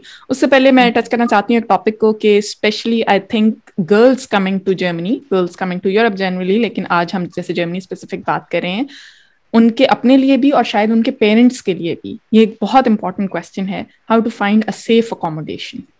उसका क्या प्रोसेस है, उसमें कौन से हॉस्टल्स आपको ऑफर कर रहा है यूनिवर्सिटी, या शेयर्ड अपार्टमेंट्स की कुछ ऑप्शंस होती हैं, उसके बारे में सैरिश आप प्लीज थोड़ा सा शुरू कीजिएगा कि क्या क्या होता है, आपका पर्सनल एक्सपीरियंस भी है कुछ, प्लीज शेयर कीजिएगा। ओके, तो जब आप स्टूडेंट वीजा पे जब आपको यूनिवर्सिटी की तरफ से एक्सेप्टेंस लेटर मिल गया तो राइट अवे आपकी पहली ऑप्शन यही होनी चाहिए कि आप अपने कोर्स कोऑर्डिनेटर को या यूनिवर्सिटी को डायरेक्टली ईमेल करें कि मुझे जो है हॉस्टल में जगह चाहिए, that you need a place accommodation in your hostels because they are cheaper, they are safer, just like we have in Pakistan also, कि जो नस्ट के हॉस्टल से of course they were safe है, जो आप बाहर कहीं पे भी, और थोड़े चार्जेस भी थोड़े कम होते हैं, तो आप इजीली, लेकिन ये है कि यहाँ पे भी सेम वैसे ही हालात हैं जैसे थोड़े पाकिस्तान में भी होते हैं यूनिवर्सिटीज़ में, कि आपको मुश्किल होते हैं एक अकोमोडेशन यहाँ पे लेना। तो try to secure a place, पहले तो आपने जितने अर्ली हो सके आप ये अप्लाई कर दें, क्योंकि ये वेट ना करें कि आप जर्मनी पहुंचेंगे तो आप जाके फिर अप्लाई करें। ये आप online through email, through your talking, through coordination with your course coordinator, ये आप सारी बातें तब भी कर सकते हैं। और फिर दूसरी बात यह है कि अगर आपको कहें, समटाइम्स यूँ होता है कि वो आपको बोलते हैं कि अभी सीट नहीं है या आपको जगह नहीं मिल सकती, तो आप उनसे बोलें कि प्लीज़ मुझे वेटिंग लिस्ट में डाल दें, क्योंकि मोस्टली ये होता है कि आपको मे बी फर्स्ट सेमेस्टर में ना मिले, लेकिन मे बी आपको नेक्स्ट सेमेस्टर में जगह मिल जाए, क्योंकि आप वेटिंग लिस्ट में आपका नाम था। और दूसरी एक ऑप्शन होती है जो आपने बात की, जैसे शेयर्ड अपार्टमेंट्स की, तो शेयर्ड अपार्टमेंट्स वो यूनिवर्सिटी के भी होते हैं, यूनिवर्सिटी की तरफ से भी आपको ऑफर किए जाते हैं, और प्राइवेट में भी स्टूडेंट्स यूनिवर्सिटी के करीब एक शेयर्ड अपार्टमेंट या एक ऐसे हाउस को as a shared apartment use कर रहे थे। तो वो ये है कि अगर आपको अकोमोडेशन नहीं मिलती, तो आपने मे बी जब आप पहले दिन आप अपनी क्लास में जाते हैं, अपने कोलीग्स क्लासमेट से बात करें, may be somebody have this option for you that they are already living in a shared apartment, and luckily you would get a accommodation there. और यहाँ फिर जैसे मैं रही थी, मैं शेयर्ड अपार्टमेंट में ही रही थी, और मेरा एक वहाँ से पाकिस्तान से आते हुए ये था कि मैंने जो है ना प्रेफर ये करूंगी कि उसमें सब लड़कियां हों। तो मैंने पहले अपनी कोर्स कोऑर्डिनेटर को लिखा था कि if it's possible that I would like to have more females. So it was 4 girls we were sharing, so I got this and she said yeah of course we have, and university की तरफ से ही वो फिर shared apartment allot किए जाते हैं। 2-3 उन्होंने ऐसे रखे होते हैं कि जो सिर्फ वो गर्ल्स को ही देंगे, वहाँ पे फिर बॉयज मतलब नहीं होंगे, तो वो सिर्फ गर्ल्स के लिए ही होता है। तो देन ये भी एक ऑप्शन हो सकती है। और इसके अलावा अगर आप प्राइवेट, अगर आपको ये दोनों ऑप्शन नहीं मिली हैं और अगर आप प्राइवेट मार्केट में सर्च करना चाहते हैं, तो आई वुड सजेस्ट कि अगर आप ईमेल करते हैं, तो यहाँ पे जर्मनी में एक तो अकोमोडेशन लेना बहुत मुश्किल होती है, आपको जॉब इजीली मिल जाती है, अकोमोडेशन नहीं मिलती एक अच्छी। तो उसके लिए ये है कि बहुत ज्यादा फिर यहाँ पे ये भी है कि फ्रॉड्स बहुत हैं। तो आपको कोई अगर ये कहे कि आप पैसे पहले ट्रांसफर कर दें और यहाँ आपने रूम नहीं देखा है या कुछ इस तरह से, तो आप प्लीज ट्रांसफर नहीं करें, क्योंकि सब यहाँ पे जर्मन में भी होता है। और वह जो तो यहाँ पे रहते हैं या किसी के पास ऐसी कोई अपॉर्चुनिटी है, जैसे ये अगर कोई फैमिली रियूनियन वीजा पे है या कोई किसी का फ्रेंड जो जिसको जर्मन आती है, तो एक तो वो फौरन ही कैच कर लेते हैं कौन सी फ्रॉड ईमेल है। तो लेकिन ये आपने बहुत ध्यान रखना है कि आपको कुछ ऐसी दैट्स आपने कुछ और भी हम पहले डिस्कस कर रहे थे, तो बात की थी कि पाकिस्तान स्टूडेंट एसोसिएशन जो है PCA, वो भी आपको एक कांटेक्ट पर्सन दे देते हैं, और यूनिवर्सिटी में एक बड़ी प्रोग्राम भी होता है जो प्रॉब्लम हर यूनिवर्सिटी में नहीं होता, लेकिन जिधर जिधर ऑप्शंस होती हैं उनको प्लीज थोड़ा सा एक्सप्लेन कीजिएगा।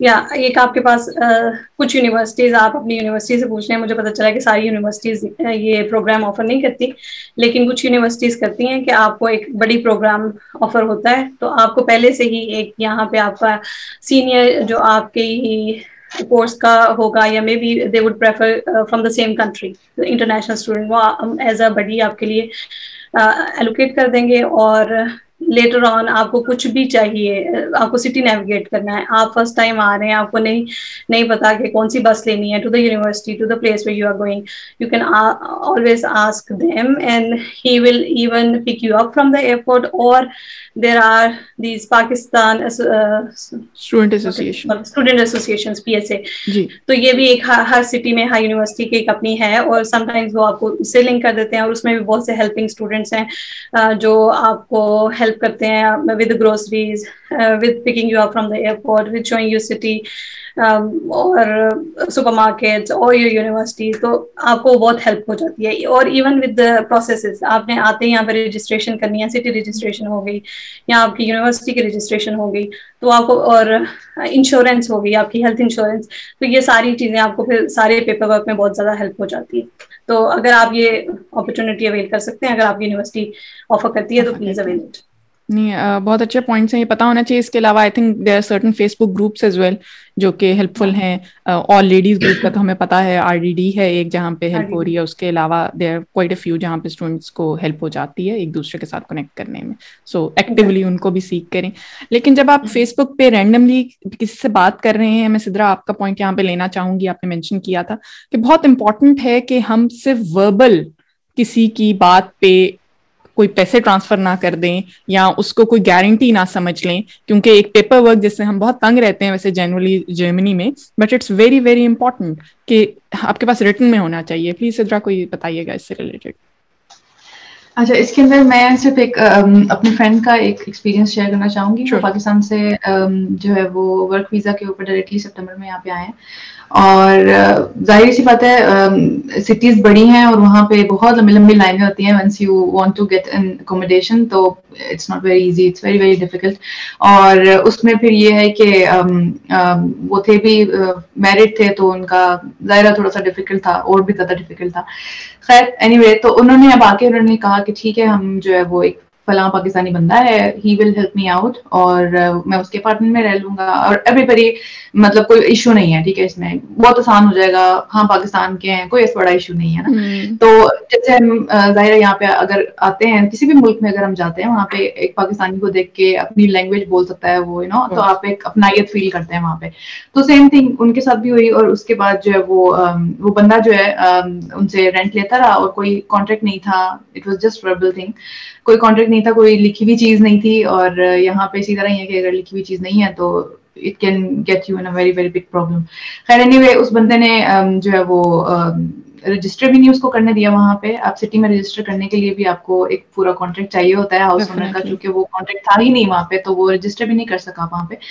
और जब वो रजिस्टर नहीं कर सका तो इस बंदे ने जो है वो आउट ऑफ छोटी सी बात के ऊपर, छोटे छोटे मसले, अगर आप शेयर्ड में रह रहे हैं तो हो जाते हैं, तो उस पे उसने कहा कि भाई आप तो निकल जाए यहाँ से, और आपने तो मुझे रेंट नहीं दिया, मैं पुलिस को कॉल करूंगा। और बिकॉज देयर वाज नथिंग लिखी हुई, कोई भी चीज वहां पे मौजूद नहीं थी, तो वो एक बड़ा प्रॉब्लम बन गया, और पुलिस आई और फिर वो निकल गया वहां से, आधी रात को उसको निकलना पड़ा।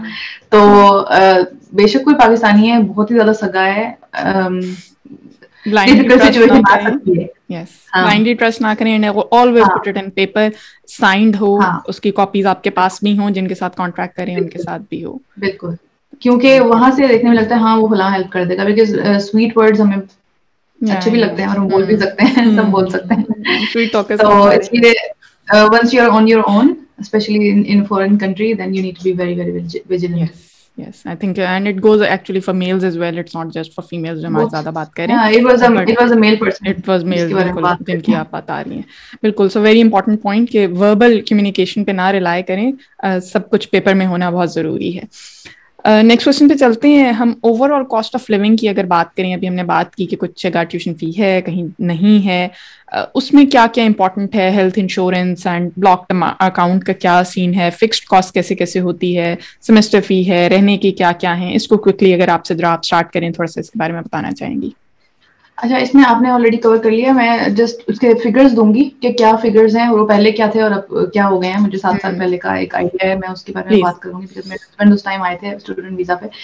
तो फर्स्ट ऑफ ऑल तो हेल्थ इंश्योरेंस की हम बात करें, इट्स अ फिक्स्ड कॉस्ट, आपके अकाउंट में से वो कटती रहेगी, आपको जब जॉब भी मिल जाएगी आपके पास नहीं आएंगे वो पैसे, वो पहले उनके पास जाएंगे।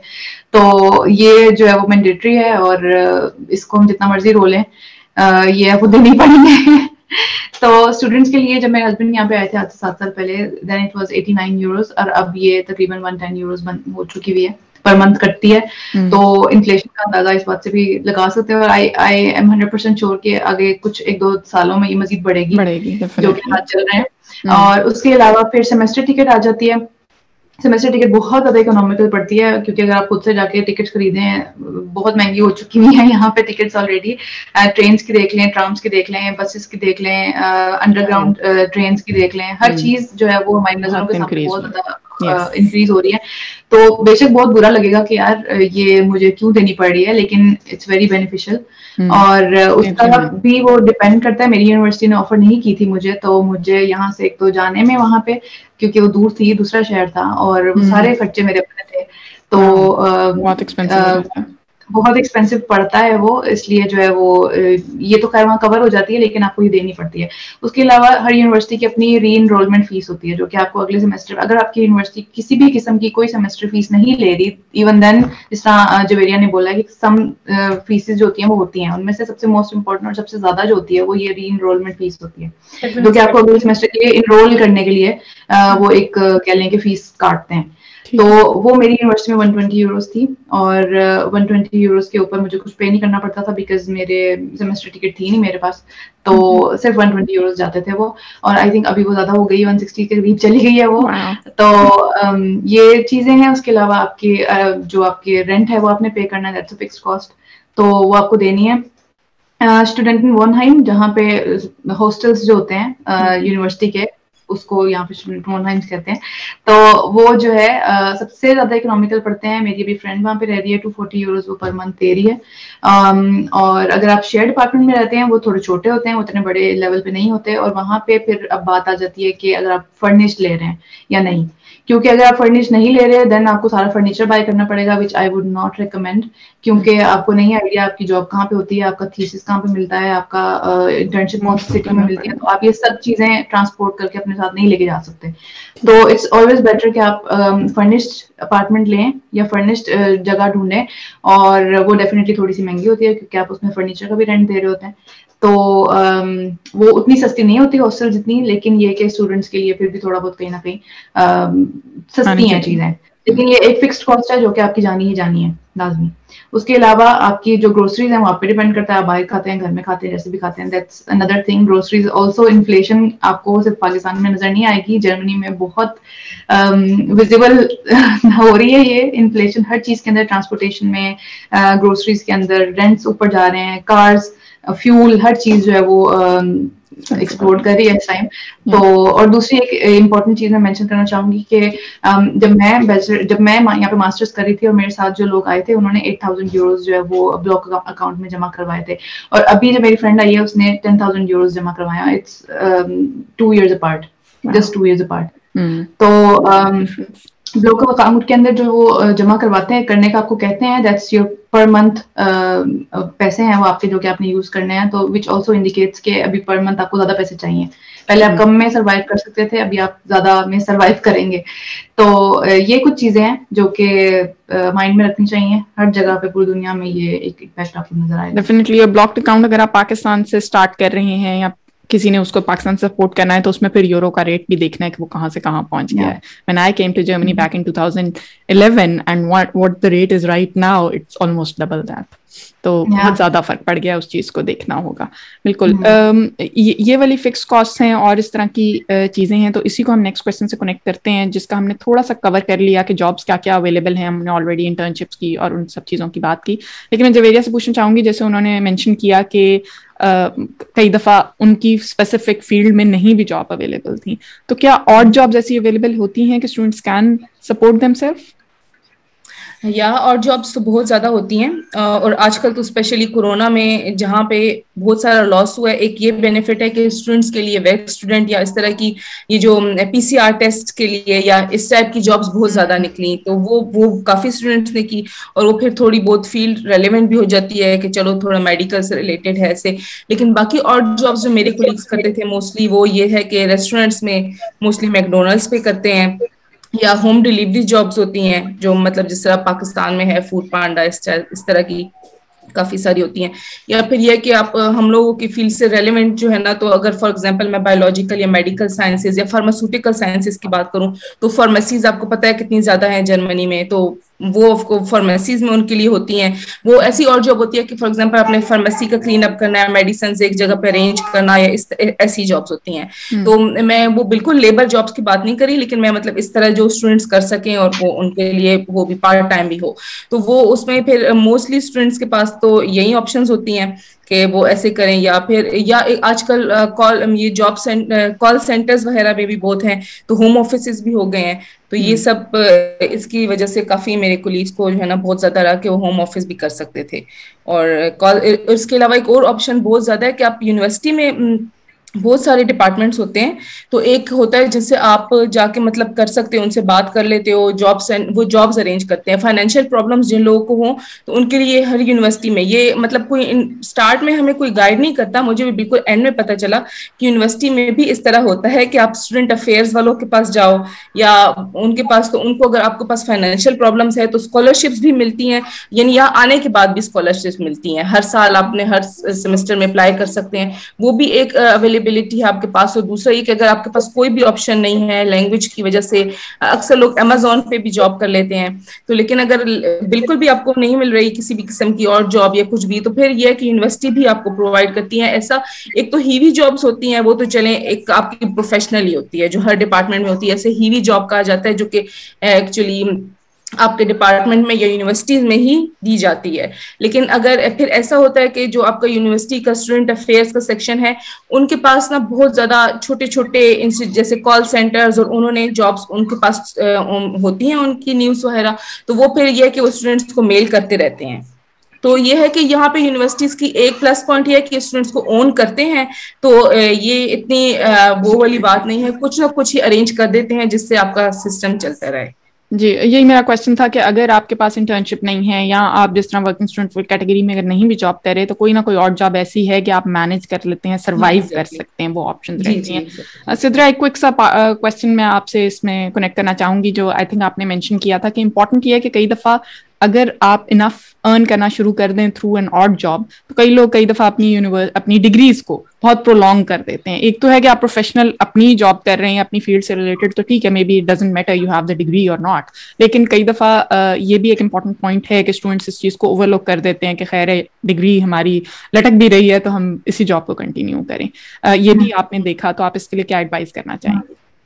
अच्छा, ये बड़ा कॉमन फिनोमेना है स्पेशली कोरोना के टाइम्स पे, बिकॉज जाहिर है थोड़ा सा डिफिकल्ट हो रहा था सरवाइव करना। जो लोग थोड़ी छोटी मोटी और जॉब्स कर रहे थे उनके लिए भी मुश्किल हो रहा था, बिकॉज बहुत सारे रेस्टोरेंट जिस तरह इन्होंने बात की वो बंद हो गए थे। ठीक है, और इसी तरह बहुत सारी इस तरह की चीजें जो कि जनरली आमतौर पे बड़े हम फॉर ग्रांटेड लेते हैं, वो चीजें अवेलेबल नहीं थी, तो लोगों ने फिर जो है वो थोड़ा सा ज्यादा करने की ज्यादा कोशिश की। तो उसमें Amazon is the biggest culprit I would say इस सारी चीजें, बिकॉज वो बहुत अच्छा पे करते हैं। मैं ये नहीं कह रही कि वो काम नहीं करवाते, they are very you know physically बहुत बर्डन वाला काम होता है वो, और मैंने खुद देखे लोगों को, मेरे class fellows they were very slim उसके बाद वहां पे 1-2 महीने लगाने के बाद, क्योंकि फिजिकली बहुत एक्सर्शन थी उनकी वहां पे ना। लेकिन ये कि वो अच्छा पे करते हैं, अराउंड 2200 तक भी वो पे करते हैं। तो मतलब अगर हम पाकिस्तान से आए और you know as a student अगर हम इतना अर्न कर लें तो इट्स वेरी गुड थिंग। तो वो फिर यही कहेंगे कि हाँ भाई हमें क्या जरूरत है, वरना पढ़ना पड़ेगा तो फिर ये छोड़नी पड़ेगी, यू नो दरमियान में थोड़ा सा वो आ जाता है, बैलेंस करना पड़ जाता है उसे। तो लेकिन उनको ये आइडिया नहीं होता कि ये खत्म कर लेने के बाद आप जिस चीज को मिस आउट कर रहे हैं वो इससे काफी ज्यादा है, और उसमें जो है वो बेनिफिट्स भी ज्यादा हैं, हर तरह के बेनिफिट ज्यादा हैं उसके अंदर, वीजे के हिसाब से, आपकी जो है वो लिविंग स्टैंडर्ड के हिसाब से, आपके लिए हेल्थ इंश्योरेंस के हिसाब से, हर चीज के हिसाब से जो है वो बेनिफिट थोड़े ज्यादा हो जाते हैं। तो मेरी एडवाइस यही है कि जिस मकसद के लिए आए हैं उसके ऊपर फोकस करें। ये एक अलग बात है कि अगर आपको स्टूडेंट होते हुए आपकी फील्ड की प्रोफेशनल जॉब मिल जाए, दैट्स टोटली अनदर थिंग। और आपको स्टूडेंट होते हुए जो है वो बहुत सारे लोग मैंने ऐसे देखे हैं जो कि ब्लू कार्ड पे शिफ्ट हो गए क्योंकि वो they were earning very very good. तो दैट्स टोटली अनदर थिंग। लेकिन और जॉब्स करने आप यहाँ नहीं आए इतना पैसा लगा के और इतनी एनर्जी लगा के, तो उसको जो है वो अपने फोकस जो है वो अपनी प्रायोरिटीज जस्ट उनको सेट सही तरीके पे करें। नहीं, बहुत वैलिड पॉइंट है बिल्कुल। और वही वाली बात कि अगर आप और जॉब कर रहे हैं for some time to support yourself, that's something else, लेकिन आप ये जरूर रियलाइज करें कि उसमें आपकी अपनी पर्टिकुलर फील्ड में कितनी ग्रोथ है, आप कितना उसमें करियर बना सकते हैं, कितना आगे जा सकते हैं, जैसा आपने कहा जिसके लिए आप आए थे। चले हम क्विकली नेक्स्ट क्वेश्चन पे आते हैं, the most dreaded question yet the most important question when you talk about coming to Germany, one enemy you cannot really live without, of course I'm talking about language. Language कितनी जरूरी है, और कितना भी आपको लोग बताते रहे कि जरूरी है फिर भी हम रियलाइज नहीं करते। इस पे हम बात करेंगे और इसमें मैं सबकी इनपुट लूंगी, लेकिन सरिश मैं आपसे स्टार्ट करूंगी। थोड़ा सा बताइएगा कि अगर आपका इंग्लिश प्रोग्राम है, आप मास्टर्स करने आ रहे हैं एक इंग्लिश प्रोग्राम में, और आपका फोकस सिर्फ यही है कि आपने सिर्फ ये प्रोग्राम कंप्लीट करना है, यहाँ पे जॉब नहीं करनी, यहाँ नहीं रहना, यहाँ आपकी फैमिली नहीं है, you want to go back, तो कुछ सर्वाइवल के चांसेस हैं, और फिर हम उसे बाद में कंपेयर करते हैं फैमिली लाइफ से यहाँ पे। या ऑफ कोर्स, अगर आपका गोल ही है कि आपने सिर्फ डिग्री कंप्लीट करनी है जर्मनी से और देन आपने पाकिस्तान वापस जाना है, आप यहाँ पे नहीं देख रहे अपने आप को नेक्स्ट 5 years, तो आई वुड से कि जितनी भी यूनिवर्सिटीज हैं यहाँ पे, जितने भी स्टूडेंट्स हैं, वो आपका कंफर्ट जोन बन जाता है, क्योंकि वहाँ पे सब इंग्लिश बोलते हैं। सारे आपके फेलोज बोलेंगे, सारे प्रोफेसर बोलेंगे, आपका डिग्री प्रोग्राम इंग्लिश में है, तो आपको कोई मसला नहीं होता ज्यादा। अनलेस एक थोड़ा ये होता है कि जब आप ग्रोसरी करने जाते हैं, थोड़ा सा सोशलाइज करते हैं, तो ओके देन तो वो थोड़े टाइम के साथ आपको उतना सा पता चल जाता है। लेकिन जब आप देन आई वुड से कि आप सर्वाइव कर लेंगे विदाउट लैंग्वेज इवन। आपको नहीं आती तो कोई मसला नहीं है, मे बी थोड़ी बहुत तो प्रोग्राम या तो यूनिवर्सिटीज में भी प्रोग्राम्स होते हैं जिसमें इंटेंसिव लर्निंग नहीं होती जर्मन की। वो वहाँ पे आपको सिर्फ क्लासेस ऑफर होती हैं, जैसे वीक में एक दफा होगी आपके सेमेस्टर के साथ, तो वो एक सेमेस्टर में सिर्फ आप एक पार्ट एक लेवल करते हैं लैंग्वेज का, तो वो एक स्लो लर्निंग होती है, लेकिन चलें थोड़ा बहुत आपको पता चल जाता है कि अगर आपने कोई नेबल जॉब करनी है, ये जो पार्ट टाइम जॉब करनी है, तो उसमें थोड़ी आपको हेल्प हो जाती है, लेकिन आप उतना सरवाइव कर लेंगे। लेकिन अगर आपने बाद में यहाँ रहना है तो प्लीज लैंग्वेज को आप अपना दोस्त बना लें और फिर तो आपको जरूरी है आप लैंग्वेज यहाँ पे इंटेंसिव सीखें, और स्पेशली नेचुरल साइंसेज वाले जिनका बैकग्राउंड नेचुरल साइंसेज में है, केमिस्ट्री है, मेरा खुद केमिस्ट्री था, देन एनवायरमेंटल साइंस था, तो बहुत प्रॉब्लम होती है कि आप अपनी फील्ड में जॉब सिक्योर करने के लिए। पहले जब मैं आई थी 2015 में 16 में, तब बिल्कुल लैंग्वेज आती भी नहीं थी, लेकिन फिर भी मैं जॉब सर्च करती थी कि अच्छा मे भी कहीं मिल जाएगी वो। तो उस वक्त मैं देखती थी कि जो जॉब एडवर्टाइजमेंट होती थी वहां पे ये लिखा होता था कि A2 से B1 इतनी चाहिए आपको, लेकिन आजकल ये है B2 से C1। तो जैसे जैसे इन्फ्लेशन हो रही है लैंग्वेज में भी इन्फ्लेशन हो रही है, आपको और प्रोफिशिएंसी के साथ जर्मन लैंग्वेज आनी चाहिए, specially natural sciences. Of course engineering और IT वालों के लिए थोड़ी फ्लेक्सिबिलिटी है। तो हमने जॉब से रिलेटेड तो ऑब्वियसली हमने बात कर ली कि थोड़ा सा फील्ड स्पेसिफिक है कि लैंग्वेज उसमें किस हद तक यूज हो रही है, लेकिन हम बात करें यहाँ पे रहने की, जैसे हम all 4 of us got married and then came to Germany, तो अगर आपने यहाँ रहना है, if you are going to have kids here, if you are going to go to hospitals and kindergartens and clinics and do everything here, फिर आपका survive करना almost impossible है without the language। और most importantly आपका social circle होना है, आप किसी से भी बात नहीं कर सकते। स्टूडेंट भी जैसे आपने बताया कि काफी हद तक गुजारा हो जाता है। अगर आपका इंग्लिश प्रोग्राम है, आपका सोशल सर्कल बहुत लिमिटेड होगा, वही लोग होंगे जो अंग्रेजी बोल रहे हैं और आप उन्हीं से इंटरैक्ट कर रहे हैं, उससे बियॉन्ड आप नहीं जाएंगे।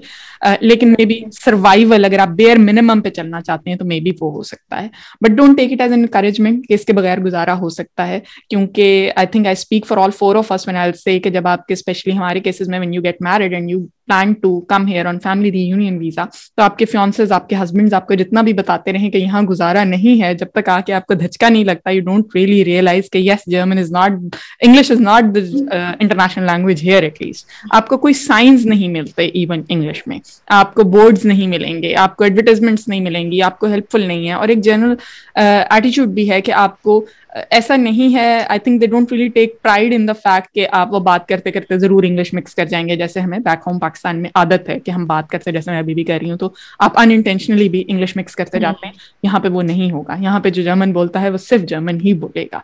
सो प्लीज जब आपके पास टाइम हो, आपने एज इन टाइम भी बल्कि क्या, जब आपने सोच लिया जर्मनी आने का, तो टेक इट वेरी सीरियसली।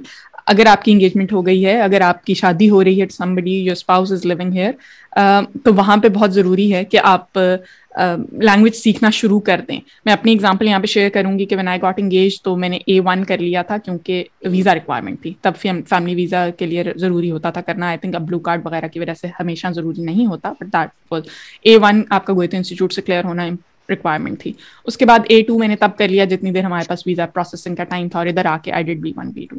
लेकिन यहाँ आके जो आपको धचका लगा और आपको पता चला कि वाकई नोबडी केयर्स कि आप कितनी अच्छी अंग्रेजी बोलते हैं और कितने अच्छे एक्सेंट में बोलते हैं और कितनी फ्लुएंट बोलते हैं, they want you to be practical. वैसे ये लोग टाइम के मामले में बहुत होते हैं, कोई एक्स्ट्रा टाइम ज़ाया नहीं कर रहा होता यहाँ पे, टू द पॉइंट बात करेंगे, स्ट्रेट बात करेंगे, आप अपनी लाइफ उतनी आसान बना लेंगे जितनी अच्छी आपको लैंग्वेज आती होगी, और वो यहाँ सर्वाइवल के लिए बहुत ज़रूरी है। यहाँ आप फैमिली यूनियन वीज़ा पे आएँ तो आपको एक चीज़ ऑफर होती है जिस कॉल्ड इंटीग्रेशन कोर्स, जो आपको हेल्प करती है। मैंने वो नहीं किया था, like I shared with you guys earlier, के इत्तेफाक से बिकॉज मैं A2 करके आई थी और आते ही B1 स्टार्ट कर दिया, तो इन्होंने कहा आपको जरूरत नहीं है। लेकिन सिद्रा, आपने कोई एक्सपीरियंस अपना शेयर किया था कि एट सम पॉइंट आपको करना ही पड़ता है, तो उसके बारे में प्लीज थोड़ा सा बताइएगा। अच्छा, इसमें मैं और मेरी एक फ्रेंड है जिसने कि पाकिस्तान से बैचलर्स किया हुआ है और यहाँ पे वो मास्टर्स नहीं करी, यहाँ पे वो हाउसवाइफ है, और मैं उस वक्त मास्टर्स कर रही थी और साथ में मैं इंटर्नशिप कर रही थी इधर एक कंपनी में। और हम दोनों साथ साथ बैठे हुए हैं वीजा ऑफिस में, और वहां पे जो है उसने उसको कहा कि तुमने पाकिस्तान में बैचलर्स किया हुआ है, तुम्हें जरूरत नहीं है, तुम यहाँ पे जो है वो बेशक कर रही हो, हमें फर्क नहीं पड़ता, करके दोगी तुम हमें ये इंटीग्रेशन कोर्स आपको कहा। एंड हाँ, क्योंकि वो इंटीग्रेट हो सकती है यहाँ पे, तुम नहीं हो सकती। मतलब ये पता नहीं उनकी लॉजिक क्या है। I think it depends on visa officers as well कि वो क्या चाह रहे हैं अभी, क्योंकि सेम सिटी में हम दोनों बैठे हुए हैं, सेम जगह पे हम दोनों बैठे हुए हैं, और उसको वो कहती है कि नहीं तुम्हें जरूरत नहीं है, तुमने चूंकि पाकिस्तान में मास्टर्स बैचलर्स किया हुआ है, तुम मुझे डिग्री दे दो अपनी, और तुम चूंकि यहाँ पे मास्टर्स कर रही हो तो यू विल नीड इट। मतलब it does not make any sense, but पता नहीं क्या इनके दिमागों में चलता है। बताइएगा इंटीग्रेशन कोर्स के फायदे क्या हैं, क्या आपको हेल्प होती है वो करने से? इंटीग्रेशन कोर्स में बेसिकली दो चीजें होती हैं। एक तो ये कि वो आपको B1 करवाते हैं, इंटीग्रेशन इंटेंसिव कोर्स होता है, रोज जो है वो तकरीबन 5 घंटे की या 4 घंटे की आपकी क्लासेस होती हैं, और आपको जो है वो B1 क्लियर करना होता है। स्टेट आपको स्पॉन्सर करती है, हाफ स्टेट पे करती है, हाफ आप पे करते हैं, और अगर आप जो पहली ट्राई में पास कर लेते हैं उसे, तो then you get half of your money back. तो अगर आप पहली ट्राई में नहीं पास करते तो आपकी गई, सारे पैसे गए। तो कोशिश करें कि पहली दफा ही पास कर लें। और उसके साथ जो है वो जर्मन हिस्ट्री का या जर्मन लॉ का आप कह लें, थोड़ा सा एक छोटा सा टेस्ट होता है, जो कि आई थिंक फॉर्मेलिटी ही है, ज्यादा इतना कोई उसका कोई कंपल्शन नहीं है उसकी, जस्ट उसको अपने पास करना होता है। 33 क्वेश्चन उसमें आते हैं, और उसके अंदर से आपने 17 पास करने होते हैं, तो यूर पास।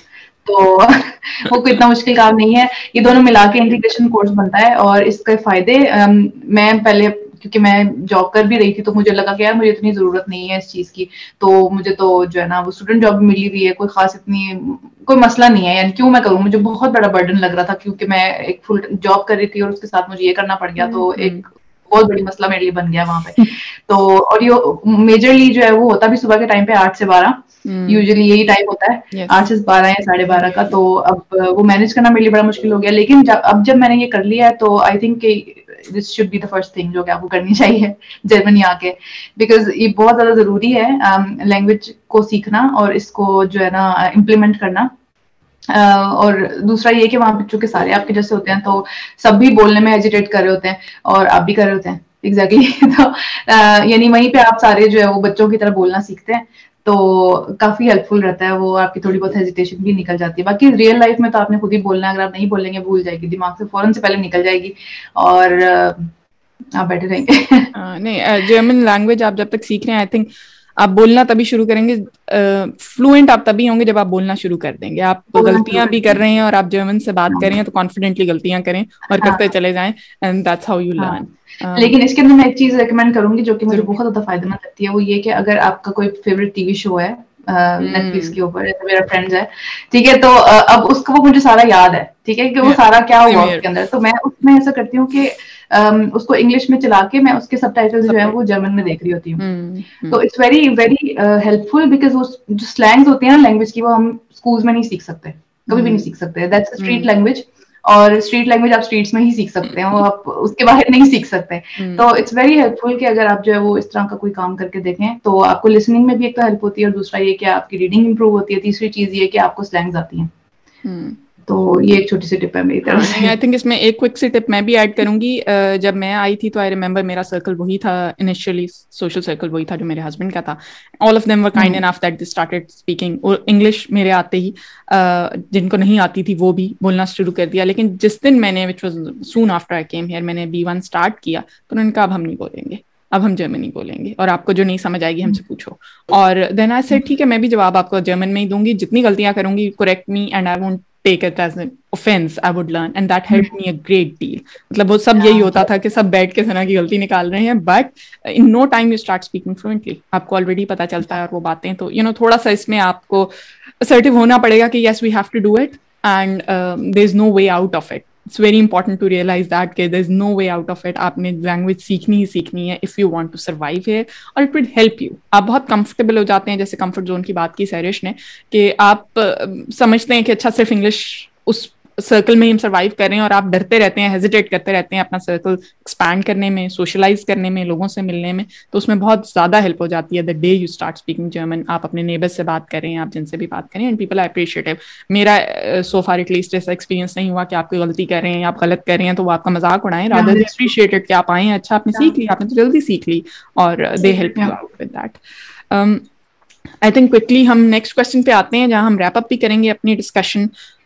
थोड़ा सा हम फन थिंग्स कोई करते हैं यहाँ पे या नहीं, क्या ऑप्शंस हैं, और it's very very important to know that कि स्पेशली अगर हम गर्ल्स की बात कर रहे हैं तो इट्स अ फैक्ट कि हम पाकिस्तान में एक बहुत over protected and pampered kind of environment से आते हैं. हमारे वहाँ पे बहुत सारी चीज़ें फैसिलिटेट कर दी जाती हैं. यहाँ अगर आके आपने बहुत कुछ इंडिपेंडेंटली खुद करना है तो उसके बाद आपके लिए वो चैलेंज भी बनता है. होम सिकनेस बहुत ज़्यादा होती है जब तक आपका सोशल सर्कल नहीं होता. उसके लिए क्या क्या टिप्स हैं, हम उनके लिए क्या क्या कर सकते हैं? जवेरिया, आपने बताया था कि यूनिवर्सिटी में भी कुछ प्रोग्राम्स ऑफर होते हैं. जनरली सैरिश एंड सिद्रा, आपसे भी मैं पूछूंगी कि आप होम सिकनेस को ओवरकम करने के लिए क्या चीज़ों ने हेल्प की. सो जवेरिया स्टार्ट कीजिएगा प्लीज़. या होम सिकनेस सबसे पहले तो ये था कि ऑफ कोर्स जैसे मैंने भी आधे साथ ही इंटीग्रेशन कोर्स ही किया था, ऑफ कोर्स जिस तरह सिद्रा ने किया था, तो उससे जो मेरी फ्रेंडशिप्स हुई थी तो आज तक है, हालांकि मुझे अब 7 years हो चुके हैं. तो वो फ्रेंडशिप्स आपकी एंड तक रहती हैं, मतलब चलती रहती हैं, क्योंकि वो भी हमारे साथ ही आए हुए लोग होते हैं. तो सबसे पहला तो यही होता है कि आपने सबसे पहले कोर्स करना है, तो वहां पे आपकी कम्युनिटी बन जाएगी. फिर सेकेंड ये है कि जो यूनिवर्सिटीज में प्रोग्राम्स होते हैं, यूनिवर्सिटीज में बहुत ज्यादा ऑफर किए जाते हैं. एक तो होता है कि वो आपको सोशल प्रोग्राम्स करते हैं, जिसमें मतलब वो गैदरिंग्स करते हैं, एक काउंसलिंग्स होती हैं, साइकोलॉजिकल काउंसलिंग्स के लिए भी होती हैं. आप उनसे किसी भी किस्म की हेल्प ले सकते हैं. मैंने अपनी कीटा की सर्च करने के लिए भी ली थी. फैमिली सेंटर होता है, फैमिली सेंटर इंटरनेशनल स्टूडेंट्स के लिए होता है जो फैमिलीज वाले हों, लेकिन अगर फैमिलीज के नहीं है तो आपके यूनिवर्सिटीज में हमेशा लैंग्वेज सेंटर एक होता है. तो अगर आपने लैंग्वेज नहीं की हुई, इंटीग्रेशन कोर्स नहीं किया, आप स्टूडेंट वीजा पे आए हैं, तो मैं एक बहुत ज्यादा ये सजेस्ट करती हूँ कि आप लैंग्वेज कोर्स अपनी यूनिवर्सिटी से कर लें. उसकी वजह कि वो बहुत बड़ी बड़ी क्लास होती है, यानी कि उसमें 60 इतने स्टूडेंट्स तो होते हैं, क्योंकि वो सब फ्री होते हैं ऑफ कोर्स, और सारे के सारे आपकी यूनिवर्सिटी के स्टूडेंट्स होते हैं. तो वहां पे बहुत इजीली आपकी फ्रेंडशिप्स हो सकती हैं, चाहे वो किसी भी, क्योंकि इंग्लिश तो आती है, जो स्टूडेंट होते हैं आए होते हैं उधर, तो उनको आती है. लेकिन अगर आप फॉर एग्जांपल बाहर कर रहे हो, जिसमें मैंने इंटीग्रेशन कोर्स किया था, तो वो 25 स्टूडेंट्स थे, और उनमें से सिर्फ एक अमेरिकन थी जिसको इंग्लिश आती थी. बाकी सारे यूरोप के दूसरे कंट्रीज होते हैं, उनको इंग्लिश नहीं आती. तो जो स्टूडेंट वीजा पे आए होते हैं, तो उनके लिए तो यही सबसे बेटर है कि ये चीजें स्टार्ट में कोई नहीं बताता, तो आप अपनी यूनिवर्सिटी की वेबसाइट पे जाएं और वहां पे देखें कि वो क्या क्या ऑफर करते हैं. अपने एकेडमिक्स से और इन चीजों से हटके भी देखें, तो वहां पे आपको ऑप्शंस मिल जाएगी कि मतलब social counselling, psychological counselling, professional help, financial help, सारा कुछ उसमें होता है. तो आप ये एक बहुत बेस्ट टिप है कि अगर आपने लैंग्वेज सीखने के लिए नहीं, फॉर एग्जाम्पल आप 2 years का प्लान करके आए, आपने वापस जाना है, लेकिन सोशल सर्कल बनाने के लिए जरूर जो लैंग्वेज सेंटर होता है यूनिवर्सिटी का, वो ज्वाइन करना चाहिए. तो एक तो ये, और फिर दूसरा ये कि आप खुद अपने उस पर भी डिपेंड करते हैं आपको कि आप कितना है सोशल. तो ये, लेकिन लैंग्वेज जितने आप सीखेंगे, यानी कि लैंग्वेज सेंटर जाएंगे आप, तो वहां पे मेरी तो जितनी भी कम्युनिटी बनी है, मोस्टली वो लैंग्वेज सेंटर से ही बनी है. तो ये एक है कि उससे हेल्प हो सकती है बहुत ज्यादा. डेफिनेटली. जी सरिश, बताइएगा आप क्या कह रही थी. ओके, मैं ऐड करूंगी कि जैसे मैं यूनिवर्सिटी में, ये आपका सोशल सर्कल बन ही जाता है, जिसमें आपके डिफरेंट कोलीग्स जो है all over the world, different आपको ऑफ कोर्स कुछ इंडिया पाकिस्तान से भी होते हैं, तो आपका नेचुरली एक बन जाता है कि यार इनसे ज्यादा. लेकिन मैं यही कहूंगी कि आप एक्सपेंड करें अपना सर्कल, जो डिफरेंट नेशनलिटी, डिफरेंट कंट्रीज, सबके कल्चर को एक्सपीरियंस करें. और हमारी जैसे अगर कोई कल्चरल गैदरिंग है, या कुकिंग करते थे हम साथ मिलके आप यूनिवर्सिटी हॉस्टल्स में, तो ये एक बहुत अच्छा टाइम होता है बॉन्ड बिल्ड करने का. और देन डिफरेंट हॉबीज इवन आप यूनिवर्सिटी में कर सकते हैं अगर आपका शौक है. यहाँ पे यूनिवर्सिटी में स्पोर्ट क्लब्स होते हैं, आपको डिफरेंट स्पोर्ट्स ऑफर होती हैं. स्पेशली यहाँ पे समर में बहुत अच्छा मौसम होता है, आप साइकिलिंग कर सकते हैं. इवन यहाँ पे यूनिवर्सिटी के आप सराउंडिंग में रहते हैं, आप साइकिल बाय कर लें, और बहुत अच्छा यहाँ पे सारे ही प्रेफर करते हैं. और फिर आपको और भी यहाँ पे डांसेस से लेके, वॉलीबॉल से लेके, फुटबॉल से लेके, बैडमिंटन से लेके, whatever you want to do और whatever you feel like doing, तो आप कर सकते हैं। बस ये है कि आपको बाहर जाना है, लोगों से मिलना है। If you even don't want to, you don't know the language, please go out. और फिर एक ये बहुत नॉर्मल है, जब हम पाकिस्तान से आते हैं, स्पेशली लड़कियां, हम लोग थोड़ा हेजिटेंट करते हैं सबसे सोशलाइज करने में, और थोड़ा मुश्किल हो जाता है। और आपको एक वेदर सिकनेस भी हो जाती है, स्पेशली विंटर यहाँ पे बहुत हार्ड होता है। तो और एक चीज हमें लगता है कि हम अपने रीजन से आए हैं, तो मोस्टली यहाँ पे एक चीज मैं करूंगी कि विटामिन की हम सब में तकरीबन विटामिन डी जो है वो बहुत जरूरी है, और यहाँ पे आके और कमी हो जाती है। तो प्लीज स्टार्ट टेकिंग विटामिन, और आपकी इंश्योरेंस फ्री होती है। And when you feel like you are feeling low, depress, और मे बी दैट्स आपको होम सिकनेस है, लेकिन over the time period is not getting better, तो फिर आप अपने हेल्थ प्रोफेशनल से कंसल्ट करें, अपने टेस्ट कराएं। और मोस्टली ये होता है कि आपका विटामिन डी लो ही आता है, तो then please start taking vitamin D. कुछ ऐड करना चाहेंगी? अच्छा, मैं सिर्फ यहाँ पे मैं खाली जवेरिया ने बात की थी अभी कि साइकोलॉजिकल अगर खुदा ना कोई ऐसा इशू आपको फेस करना पड़ता है होम सिकनेस की वजह से या डिप्रेशन की वजह से या वेदर की वजह से, कोई भी रीजन हो सकती है, ठीक है, तो उसके लिए आप जो हेल्थ इंश्योरेंस पे कर रहे हैं वो आपको पे करती है एनी काइंड ऑफ काउंसलिंग के लिए, ठीक है, वो आपको पे करती है। आप without paying a single euro आप कहीं पे भी अपने लिए काउंसलर ढूंढ सकते हैं। आपका हेल्थ इंश्योरेंस जो आपका अकाउंट है वो उसको बियर करेगा, और as long as you don't feel better वो चलती रहेगी और वो खत्म नहीं हो सकेगी कि पैसे खत्म हो गए।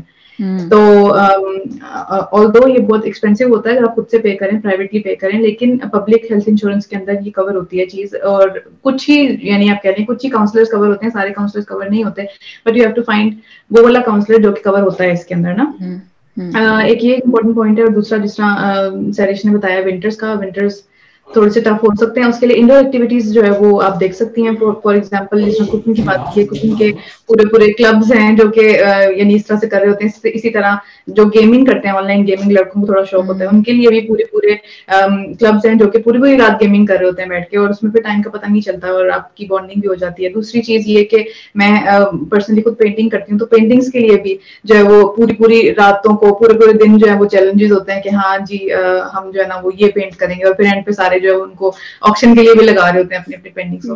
तो मतलब इट डिपेंड्स, आप जिम जाना चाहते हैं, जिम के लिए जिम को भी इवन आपकी हेल्थ इंश्योरेंस बार दफा कवर करती है। तो मतलब बेनिफिट्स बहुत ज्यादा हैं उसके, और आपके पास अपॉर्चुनिटीज बहुत ज्यादा हैं। You just have to reach out और you will find like minded people everywhere. बहुत अच्छा पॉइंट है। आई थिंक मैं भी इसी पे कंक्लूड करना चाहूंगी। वही बात है कि आप थोड़ा सा मिनी पाकिस्तान तक अपने आप को लिमिट ना करें। If you want to live here, expand your circle, nothing wrong with having contacts with Pakistanis, लेकिन आपका थोड़ा सा कॉन्टैक्ट होना चाहिए बाकी लोगों से भी, और जरूर एक्सप्लोर करें। बहुत सारी अपॉर्चुनिटीज हैं, and I think as student आपके पास बहुत ज्यादा अपॉर्चुनिटीज हैं, क्योंकि जैसे I was not a student here, तो मैं यूनिवर्सिटी कोर्सेज में ही जाके एनरोल करती थी। आई had to pay a lot more than students had to, और they were not paying anything at all. आपको स्पोर्ट्स कोर्सेज इतने ज्यादा मिल जाते हैं, आपको फिटनेस कोर्सेज इतने मिल जाते हैं, और वो उनको आप सिर्फ फिटनेस के लिए नहीं कर रहे, आप किसी हॉबी स्पेसिफिक के लिए नहीं कर रहे। It's a great tool to socialise as well. तो उस चीज में है। Plus definitely I think it's lot easier here to pursue hobbies than it is in Pakistan probably, because आपके पास options बहुत ज़्यादा हैं, safety है, like we said, we talked about it, कि आपके hostels हैं, shared apartments हैं, आपके इर्द गिर्द सारी options हैं, आपको कोई बहुत ज़्यादा travel नहीं करना पड़ रहा, आप students के साथ मिल के कर रहे हैं। तो actively इन चीज़ों में involve हों तो home sickness I think किसी भी जगह पे overcome की जा सकती है। Of course it's a challenge living in another environment, but it's not something that we girls cannot handle. Of course we can, and yes. So I think मैं यहीं पे conclude करूँगी, if all of you are done with your points as well. Yeah. Thank you so much all of you for joining, और बहुत ज़्यादा अच्छी आपने tips share की. I hope it helps people back home, और inshallah we'll try to continue with this series of panel discussion as well. Thank you for your time, all of you. Thank you for joining. Thank you so much. Thank you everyone for watching. Allah Hafiz. Allah Hafiz.